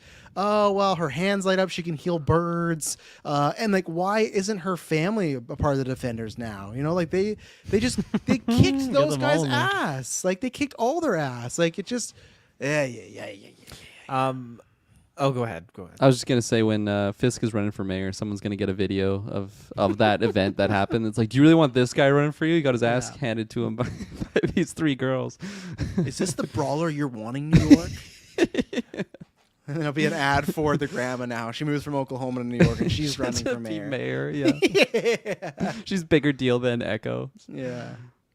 The powers definitely, like as I said, alluded to earlier, like I don't know like their causality and just what limitations there really are for them, because at this point all I can really deduce is they heal birds that she hurts intentionally, and they can Very give you specific. super strength and whatnot. The thing though, when she finally channeled her powers, I'm gonna pull this up because this is what it's like a carbon copy of from Assassin's Creed, when all the that's ancestors just yeah. pop up, and then that's their like their moment. So I thought, holy shit, this is the exact equivalent. Is it the It's movie? very. That's the movie, yeah. Okay. Oh yeah. They didn't do it through like, I guess yours is more ancestor, but I feel like they almost did that in Rise of Skywalker too, right? Like all the Force ghosts are going through Rey to like Right. power up, and that's what this is doing. It's just like, and even like those 2 examples we gave aren't even that earned, and this was even to me just less earned, that she just Yeah. because it's just, again, she just like learns about this power, and it's hers now. You know. I really wish they didn't even do the power. Honestly, Yeah. I wish that they kept like without giving her superpowers, like keeping like that Echo connection to her ancestors. And I really wish they just introduced this like borderline mythological type idea, but like didn't stray over the line that like gave her superpowers. It's almost like a belief thing. Like is she actually getting is the bird there like really messaging like to whoever, or is that just like a thing? And it could be written kind of either way. I really wish they went more that direction, because we already have so many superpowers supers in the MCU that have superpowers that I think are a lot more relevant in this. And this doesn't really boost her character that much. She's not going to be destroying whoever the next big bad is with her healing powers or her just pulsing powers or summoning grandma to kick ass. Like I really wish it was almost just like a Black Widow thing. Like I'm totally fine with just seeing like that train sequence. I love that moment when she gets like on the bungee cord, she's in her like tact gear and just like rappels down. Like I'm totally fine if just that's her type of character, because we don't really have, like, we're starting to lose some of those guys, right? Like Hawkeye's on his way out, Black Widow's gone. Like I guess we got Yelena and I guess we got Kate Bishop, but come on, let's just keep getting more. Some of the other agents are gone now, so I think it's fine to have that balance of non-super characters in the MCU, and especially if it's the street level stuff too. That's what they talk about. Like, oh, Yeah. we're gonna do a bunch of, we're gonna like the They need a rumor healer is on the team. That's well, why. yeah, of course, because Support someone's gonna get class, shot yeah. and then but like There's no Claire like there was in Marvel Netflix. yeah, exactly. Like, and that's where, because like with Kingpin getting the mayor storyline, it sounds like they're gonna do Devil's Reign, and it is about Kingpin taking over New York. But again, it's just like, especially with this Kingpin, he's already weak enough. We don't even go against people that have Seriously. superpowers. You know, it's like he's like like fuck, man. Like he I don't know. If I was him day one, you got to kill Echo because she's like taking you down twice. That has to be numero uno. But Did you get the vibe that she was gonna go back to New York at the end of the show? Because I didn't. She walked in around the backyard like Toretto's family. brunch that's kind of exactly what I was gonna say setting. too. Yeah, it's like the end of Fast. Yeah. So I think I feel like she's gonna. Well, it's stick only a around short there. 22-hour drive, Taylor. I mean, she can quickly Yeah, make of it course. back. On her It's motorbike. 22 yeah. hours. 22 hours. 22-hour yeah. drive. That's what it said by car. So when she I was thought you guys bleeding had said out, 2 hours. no, It's 22 hours. 22 to New York. when she was bleeding out, like basically gonna die in the next 2 hours, she drove 22 hours on her motorbike without sleeping. What the fuck? Oh my God. What does Fisk Wow. Yeah, I want? didn't even think about that. A town that's a day away. What is he like? What is he doing down there? Maya, Well, to him, it's probably 20 minutes on his private jet. That's but- true. Yeah. Eleanor's Maya. gone. He needs Yeah. Maya now. Fucking yeah, these ladies. They need to get his wife back, and Vanessa, and then he'll like have somebody. But The way you say Maya just sounds exactly like the way you say Gaia, Taylor. It's perfect. Maybe we just can Maya and Gaia teaming up for Oh. Defenders too. It's possible. Yeah, there's another fucking character. I think she's going back to New York. I think she's just stopping to say hi, and then she's gonna go back. That's Yeah. what I think. To take him down, even though she could just fucking, because it's so. Because I no other just- character is going to come to Oklahoma. So if she wants to exist in the future, she's going to have to go to New York. And there's going to be a Yeah. lot happening there in the next No, couple phases. I hope they set Spider-Man in Oklahoma because there's no fucking buildings for him to swing off there. So like, what do I do? Like, how do I move around? No Way, Oklahoma. There Yeah, you go. there we go. Oh like man. Then the whole trilogy is something Oklahoma in the title. Oklahoma coming. That's, yeah, yeah, exactly. that's perfect. Fuck, that's gonna go somewhere. But it was about her going back to New. Oh, like again, but I don't even know what her goal is because like here's the thing, right? Because there is a season that may or may not tinker with. Hey, Daredevil is giving the idea of what if you just kill Kingpin, and that's the idea of like that could solve your answers, right? And there's the back and forth, and there's eventually no, I don't do it because I'm the hero, and you get there. We didn't get that with Maya, so I just want to ask you guys, like, why didn't she kill Fisk? Is it just because she saw him as a child? Went, oh, he had a tough go as a kid. I think it's the pretty classic thing of just with her character development and her trying to be a better person. And, we have these flashbacks of she accidentally killed this bird, or she almost killed this bird as a child. Court of law. And then her I don't mom know. has the healing powers and heals this bird. But yeah, I think she's just trying to turn a new leaf and stop killing people, trying to change her ways a little bit. And then I think there's also an element to it where she shot Fisk in the head. She tried to kill him. and he didn't die from that. And I feel like maybe to her that was a sign to some extent that that was not meant to happen, potentially something along those lines. So I just feel like it's maybe not anything special. It's just that classic character development of her not being the villain anymore, because that's technically how she started in the MCU. It doesn't feel as grand as a conversion of like Scarlet Witch becoming a villain or not, or Loki, turning into a good guy, Yeah. just because of time and attention to detail and care given to these characters, honestly. So yeah, that's kind of where I see it. See, I know it's a simple story, but I would have just loved even that was her story the whole season about trying to be better. I've heard a lot of innocent people. I was on the wrong side. She even says that, like, I thought you weren't the monster, and I wish it's something we've seen before, but sometimes safe is just the route to go when it's to this extent, I feel like they're poetically trying to parallel that short sequence of when she shot the bird. And then all of a sudden they go to the next where she's with the mom and the mom heals the bird. I feel like it's the same thing, just on this granular scale. She shot Kingpin, and then now here she is. She's trying to heal Kingpin at the end, like the same parallel with the bird. Yeah, maybe right? she feels like she is gonna fix. What is the order of those events? So when does she do the mind wipe relative to her walking away? I guess that must be, or not the mind wipe, but when she turns him back to 10-year-old. That's before it's right that after. scene, right? Like Is it before after? what sequence? The bird? What scene comes first? Between Her one of the two walking away scenes. from killing him, and the It goes young boy, Changes his walk mind. away. That's what it goes. Young boy, then walk away. right. So I guess to Taylor's point there, maybe she feels like she maybe didn't cure him from being a bad guy, but at least But like set her him on mom the path, says, we don't potentially. take life, right? That's what her mom told her.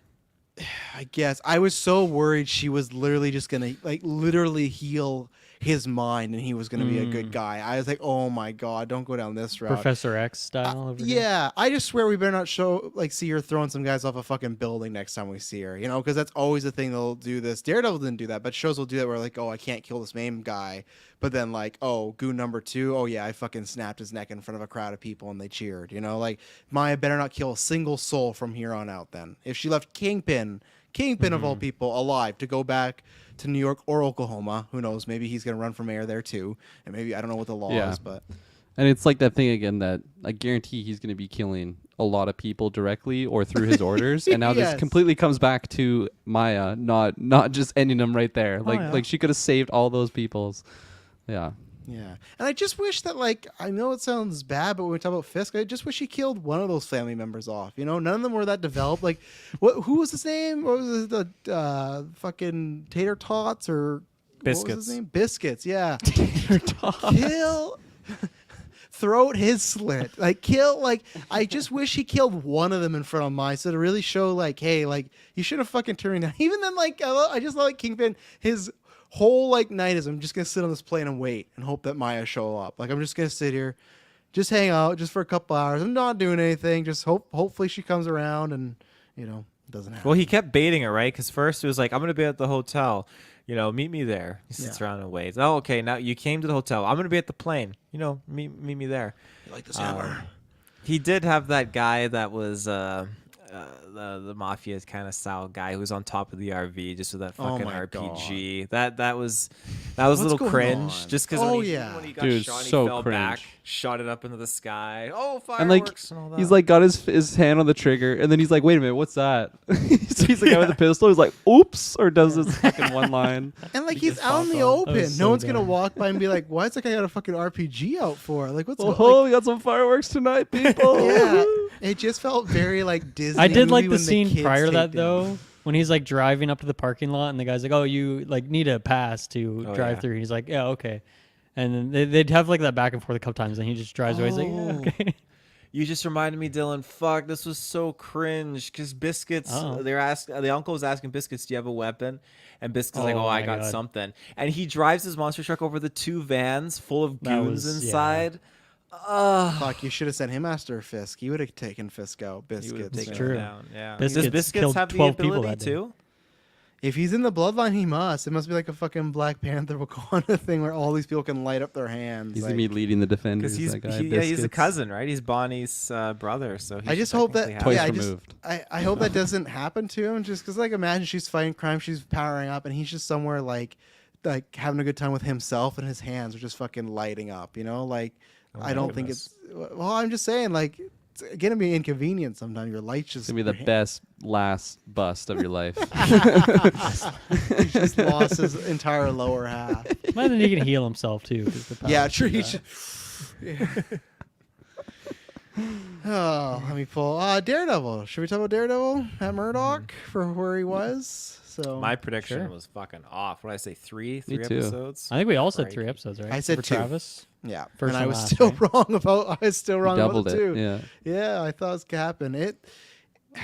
I like the. Yeah, go ahead, Kurgan. I was gonna say I like the scene. It almost felt like Batman, like popping in out of nowhere, especially from Yeah. her perspective. I That's really like the cool. way that overall scene was just shot because it's as if it's like her first time like dealing with that sort of thing.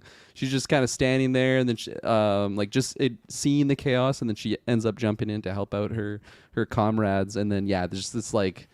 Not a Cape Crusader, but this fucking man with horns Horned just pops Crusader, in, yeah. throws. I don't even know. It's like a ninja star type thing. Takes out 2 of them, and just his movements. And I really like the fight choreography actually of that scene when they're duking it out, and she kept trying to go for the gun, and he just kept like one upping her and doing flips around. So that was fantastic, especially that it was the red suit. That was so awesome. I was really digging that. Much better. The red suit. Much better.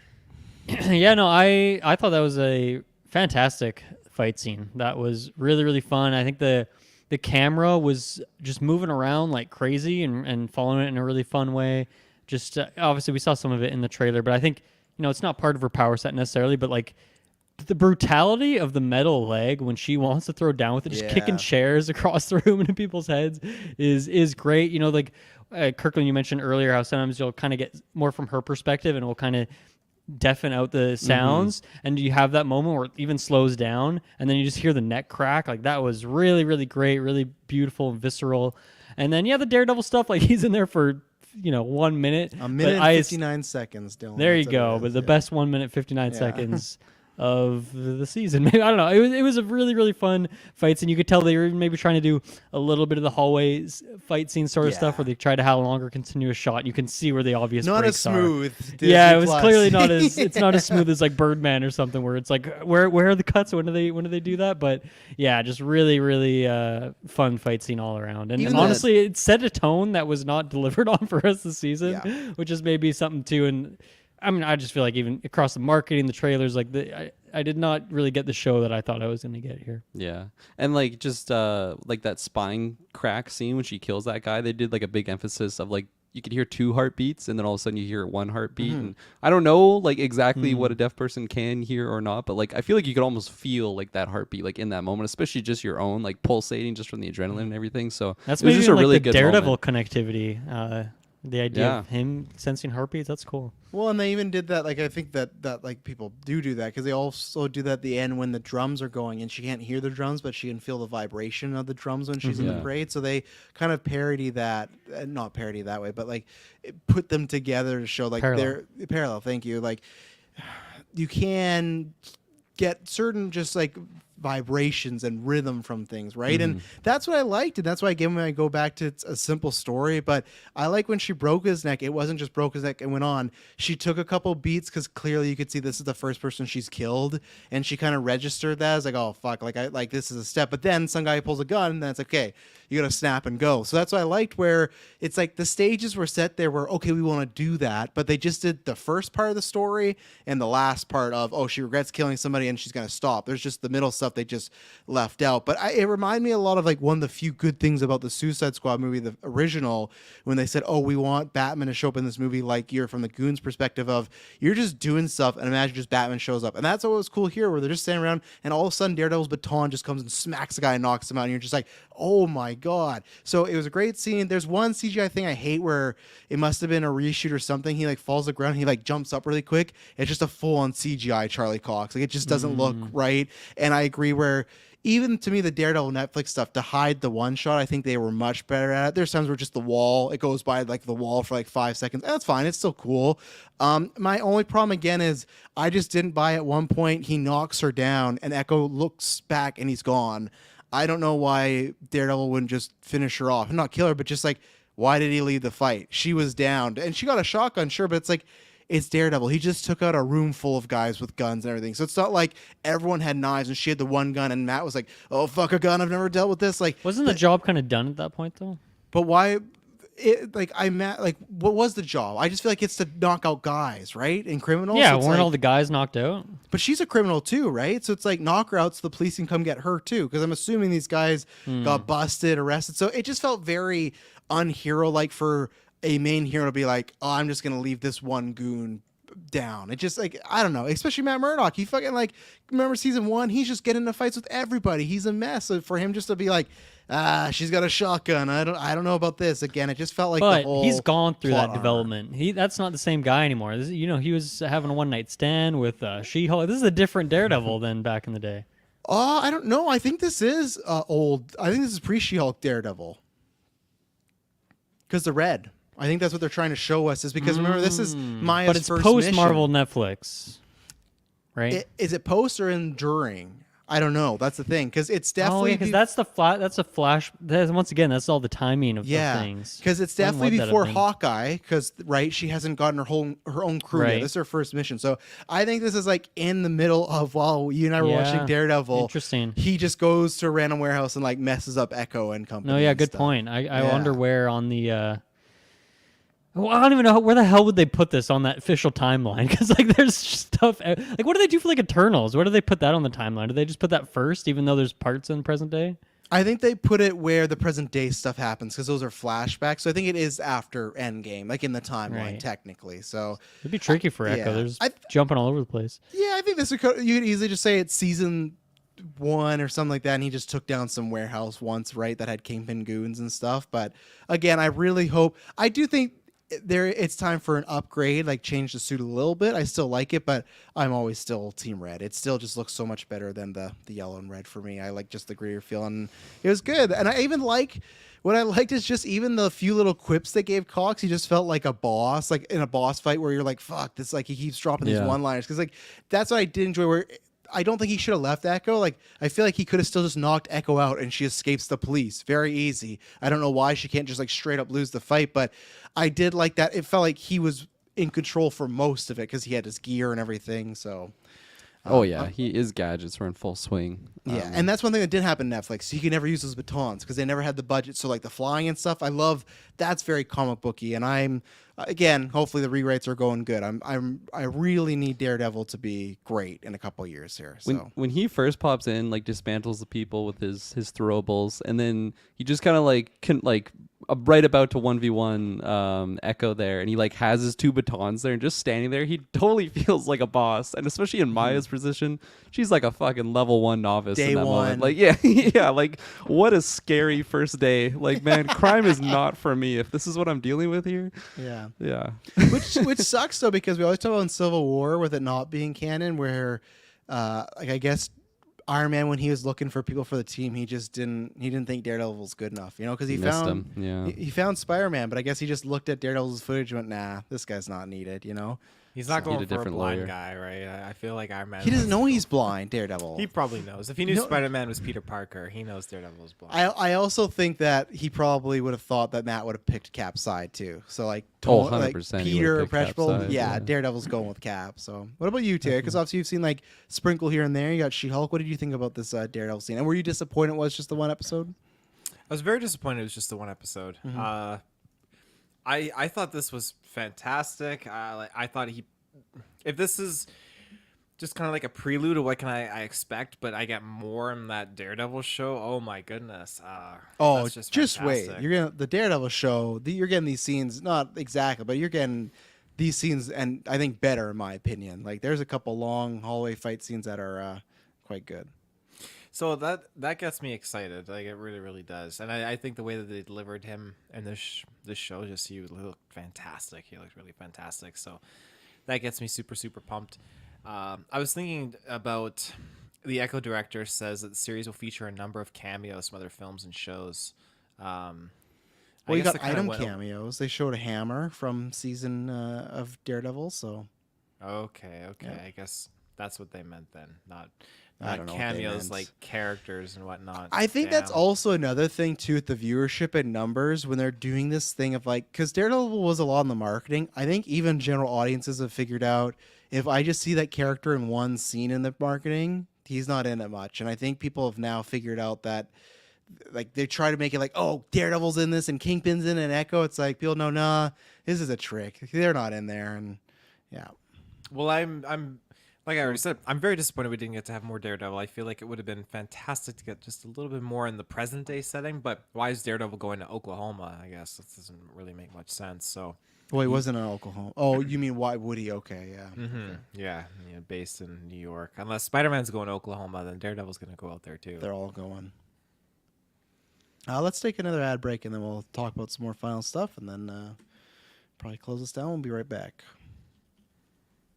And we're back. Dylan, I saw your lips Yeah, I got. twitching. I just have one last note here. Unfortunately, it's another negative thing, but that's what it gave me here.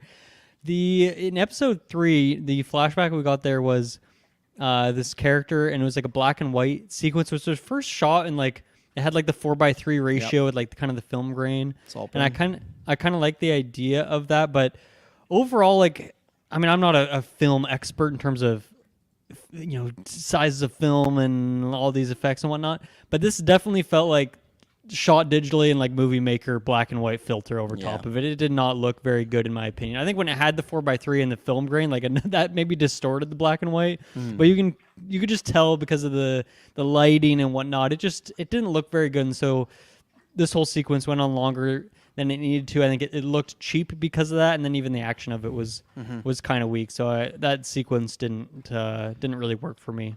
I agree. I liked the idea of it. It felt like they were trying to achieve like something like a WandaVision-esque where, we're going to do something different in this show. It just, it didn't feel right. And I think we talked about this before because that was, Patreon's Clay's issue when they announced Godzilla in black and white. It's like, well, it's not Shaw in black and white, the lighting and stuff. And that's why it's like, I've always tinkered with that idea of like, I do definitely one day want to make a GV film that's black and white, but that's like somewhere I know, okay, I got to spend days like what's the best way to do this? How do you do this? Because you're right, where it's just, they shot it. Okay, here's the filter. You never want that unless it's like a small portion. That's where I agree with you. Where I just, I guess it sounds bad, but I just didn't care. I didn't, unfortunately. So, yeah. Some pros as far as some stuff. I really liked the visuals of when they talked about the birthing scene for her mom. That was really cool in the forest, and they kept doing that shot of the stick in the mouth, which was like, oh my god, like to use as a bite down. But there's this one shot where she's trying to give birth and she's up against a tree and there's rain and stuff. Like visually, it's like a lot of the colors popping off there.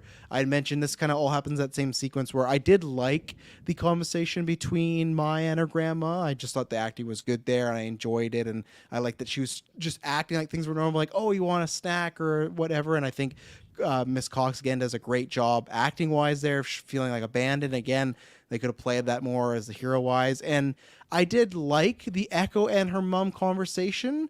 I just didn't think it was earned. So I liked what was there, but it just didn't really ring like true to me. And much like the ancestors moment, it just felt like this isn't earned. But I liked the actual acting in between, and the go back to where she's now a grown-up woman in the car accident and she's speaking with her mom. Like there's much like we mentioned in the show, I think there's aspects and moments like, oh, this is a really cool idea. It's just in a kind of a whole stew of menace. So, but those were some things that I liked, but just didn't maybe hit a home run. But I liked the concept or some visuals of them. So that's all I got. I thought the visuals overall were actually pretty good, honestly, for just comparing to some of the other MCU shows that we've had. There was very minimal Log truck. Yeah, no log truck. That's what I was gonna say. Like Yeah. even comparing it to that, like it never got to that level, which is great. You know, There's nothing wanna like see it on get the to that level. scale that they like Yeah, set themselves up that they couldn't fail in that way, which is good. yeah. No, I'm glad they kept it toned down for that stuff.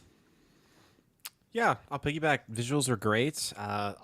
Choreography was great. I think that the set pieces too are really, really cool. Like I love the whole fight setup in the roller skate arena. That was really a lot of fun, and just the way there was a lot of like one takes. The cinematography was cool. So that's another thing you were talking about, Kirkland, where Daredevil popped in there. That was all like one continuous shot. It wasn't different angles flipping around either. So I thought that was really, really well done. So, yeah. Anything else from the show? Any notes, pros, cons, anything to shout before we do a final rating, and maybe let us know where you might rank it in the MCU if you want to. The lacrosse sequence, like that flashback to the back in the day moment, kind of had me chuckling because the red team was kicking ass, and then the blue team goes to the tent, and it just reminded me of the opening of Troy when they go and get Achilles to like just come in here and that's their MVP, because this guy just comes in, they just start like bopping them in this lacrosse game, and I'm just thinking about Troy. I'm thinking that I'm watching Echo, and there's only like 5 episodes in here. I'm like, what are we doing here? Why am I watching a lacrosse game? But there's a lot of different emotions going on there.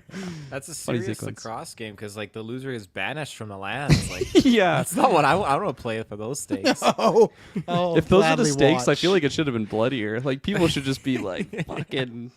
I can't imagine there's many rules back in Well, Well, weren't 1800 some of those like AD. ancient like Mayan sports and whatnot? They like would use human heads as like the ball and crazy stuff. Yeah. like that. Yeah. So this one's very toned down compared to that, I guess. Kingpin lost one of those games, so he had to leave Oklahoma, unfortunately. He's like, oh no, I'm not good at lacrosse, guys.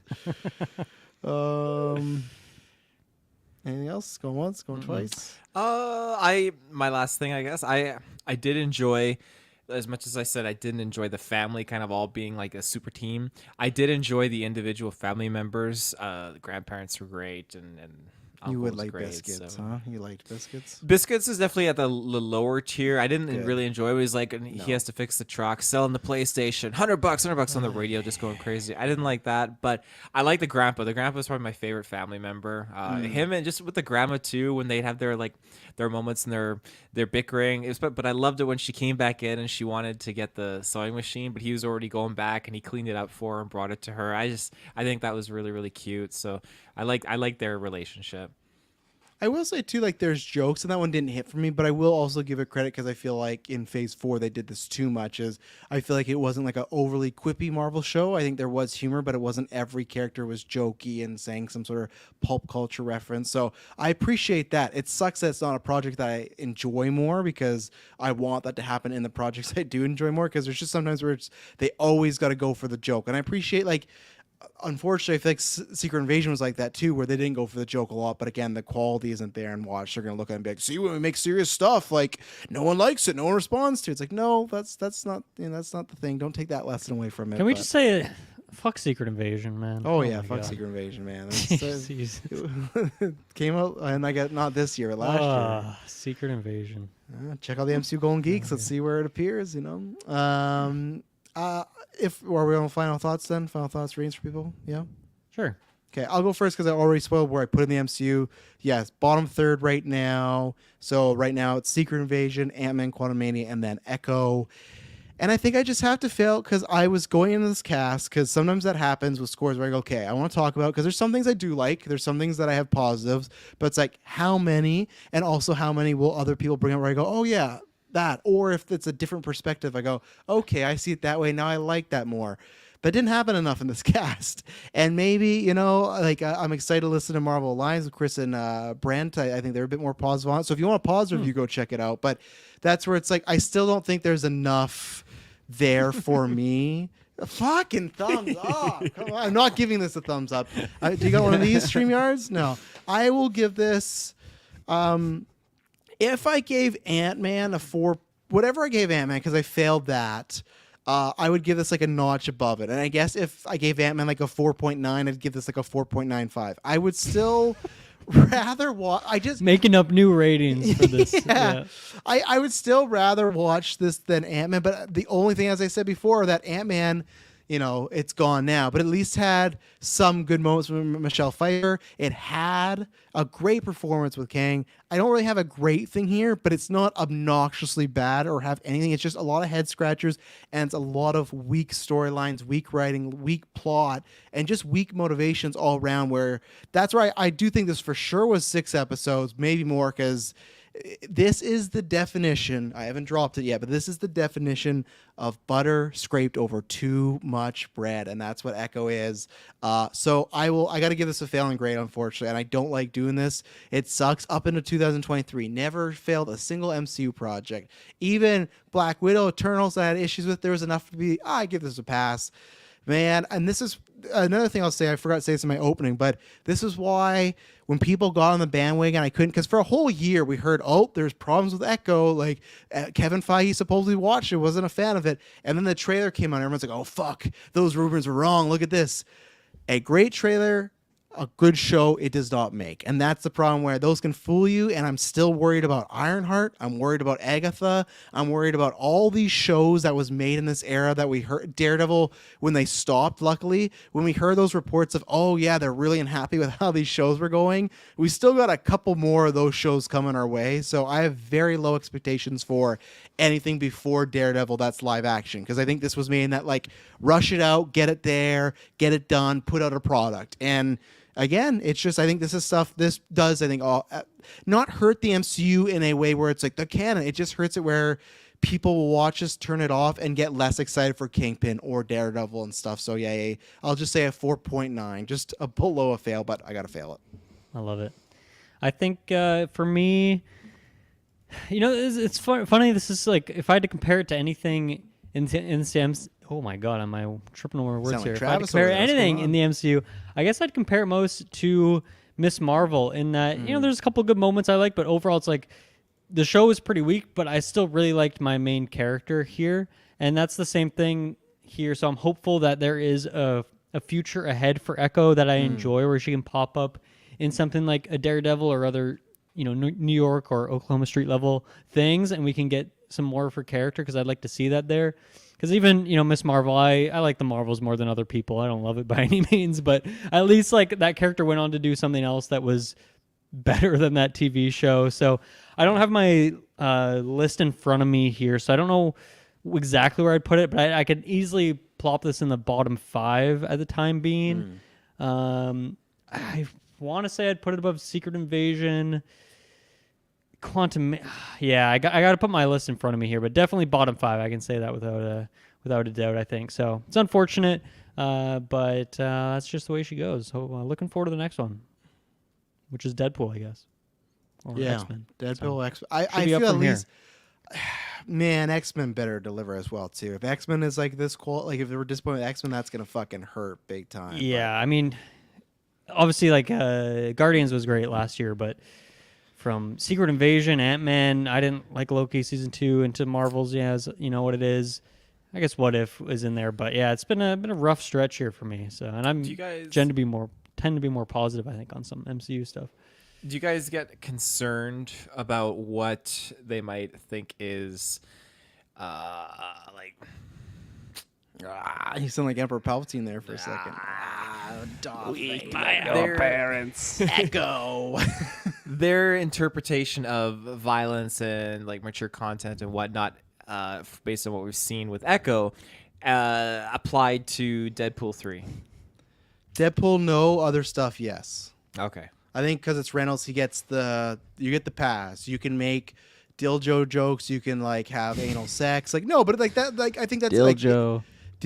Like you can do anything you want. I think when we hear these rumors about Blade being M-rated and Daredevil, that's where I feel like this is what they think is mature, and maybe they'll take it as a lesson and be like, oh, it's not, because like I feel like Werewolf by Night was more mature than this, but I agree with that. Yeah. that was just a special. So I would expect Daredevil's mature to be like this, that okay, we see some blood splatter, but we're not. And even Netflix, they never dropped the F-bomb. You never saw any dick, you never saw any titties, like they were a hard they were a hard PG-13, like they were, I guess, mature, but it just felt more No, even Loki season 2, or I would say like any, specifically maybe Guardians 3. Like those all feel more mature to me than, like, even Secret Invasion, throw that in the bucket too. Those all feel more mature to me than this interrogation does, scene. even though there's no bullets through heads and blood, I guess. God, remember Olivia Colman was in Secret Invasion? I know. She was sure great was, in that. wasn't she? Yeah. I agree with Travis on that. I feel like with Deadpool, they're like, yeah, do your thing. Yeah. We'll approve it. Whatever. We have faith in your team over there. But yeah, I there is some worries for sure for other things that I'd say are more in that traditional Marvel creative bucket right now.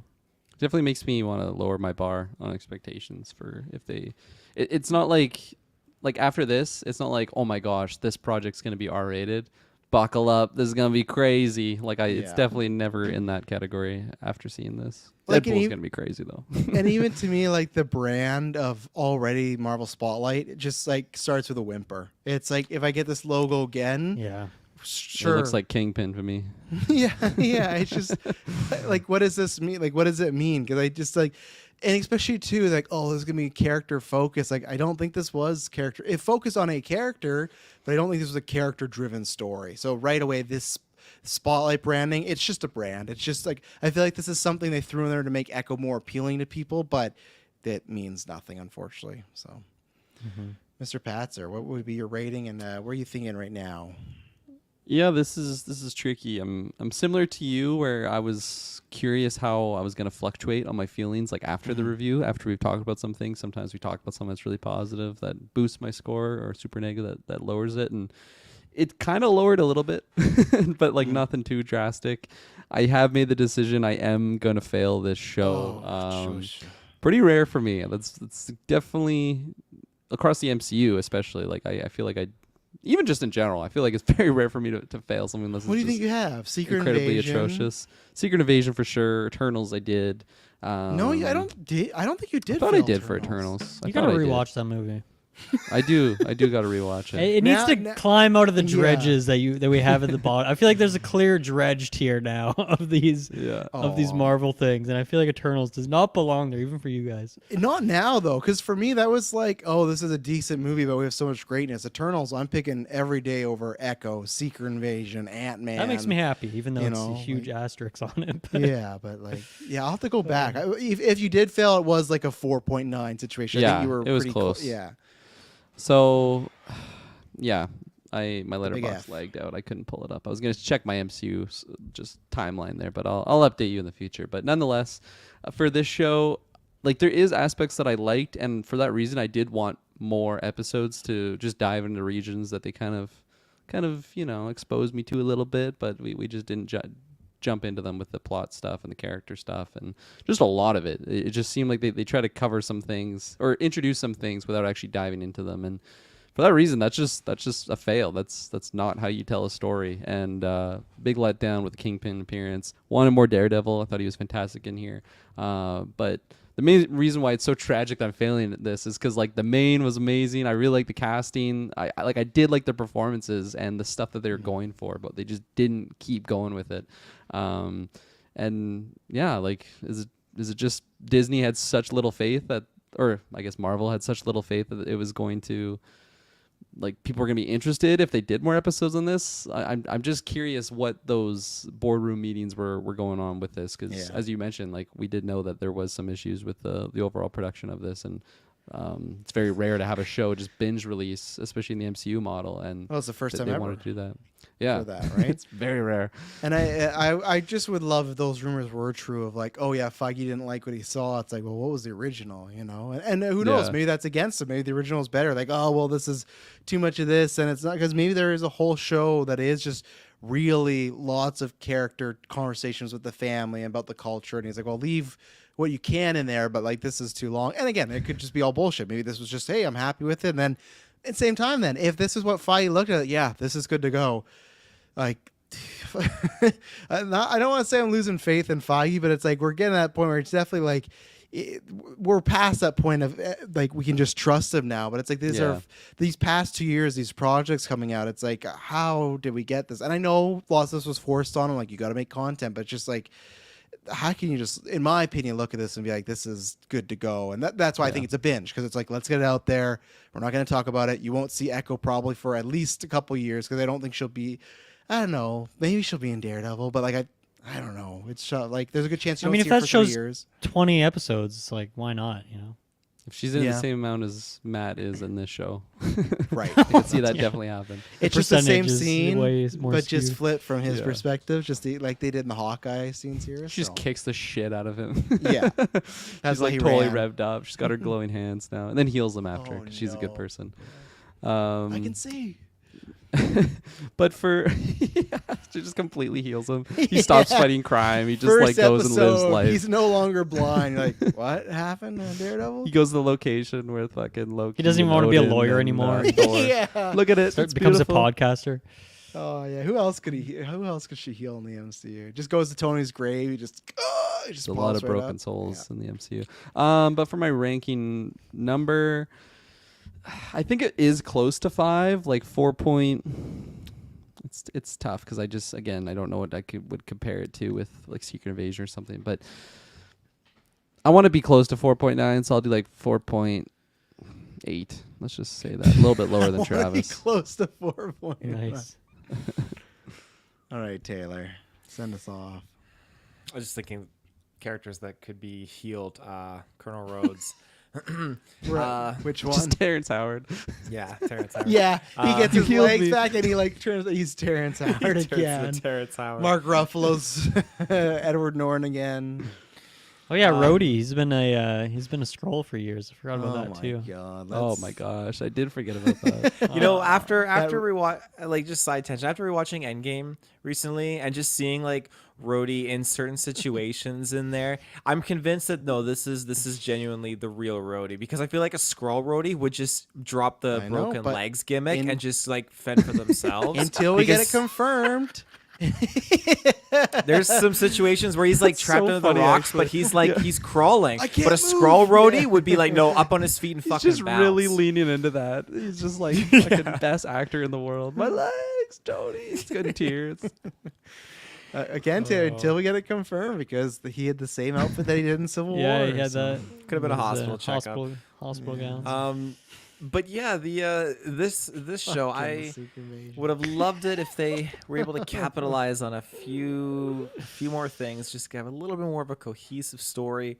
That being said, I'm interested to see what they do with this character. If they just drop her altogether, or if they bring her back in some shape or form in the future, which I hope they do, because I feel like this character deserves justice and deserves to have like a proper MCU narrative fleshed out.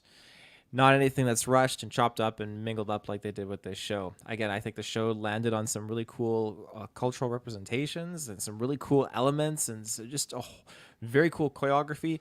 Enough good things that I am going to pass it, but I'm just going to go with a Wow. 5. I'm going to keep it right at a 5. Oh wow. I left you last. 'Cause I actually thought your score was gonna be lower than me and Kirkland. So. No. Like I thought you were gonna give it a 6.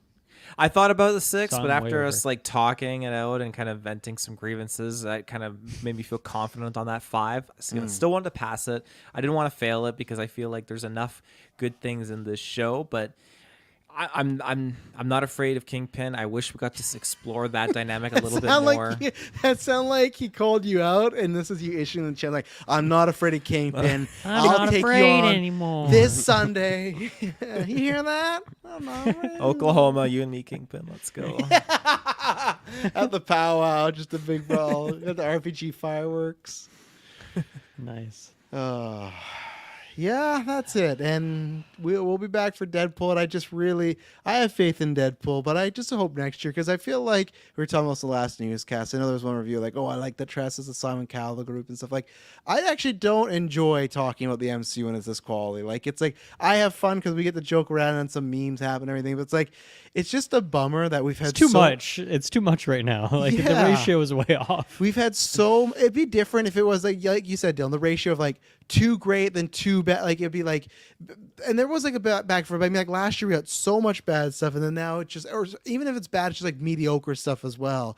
So I'm just bummed. I really miss the Phase 3 first half of Phase 4 era where everything was like good to great, and I'm fine with 7 out of 10 still, but like I just don't need multiple failing things. So I hope like because I think sometimes people think like, oh yeah, you can't wait to tear this apart. Like, no, I wish that I'm not already forgetting Echo. I wish that I had another Kingpin thing. Like, I just want some good MCU back. So I think we'll get that with Deadpool, but that's tough because that's Ryan Reynolds' crew. So it's tough to gauge there. So hopefully X-Men, Deadpool, What If 3, Spider-Man, Eyes of Wakanda, whatever these shows are, whatever amalgamation is, I hope the next time we get to be more positive and just have have a good time in the sense of like, oh, this was great and this was great. So hopefully I believe I'm giving them a full year and a half. 2026 is my like I've officially lost faith, you know, if we have a bumpy road, you know. So It's like 3 years, pretty much. I know. Ladies and gentlemen, thank you very much for tuning in. Let us know if you're one of the more positive ones. Please let us know. Same thing. If there's anything we got wrong, I'll absolutely walk it back and be like, "Oh no, they answered this here, right there." Go, okay, perfect. You know. But if you can't, or if you have more examples, like fucking the guy in Wakanda when Baku became a king, let us know. Twitter, Facebook, the Discord. Thank you very much for tuning in. When you hear from us next, it'll not be boring. See ya. Bye.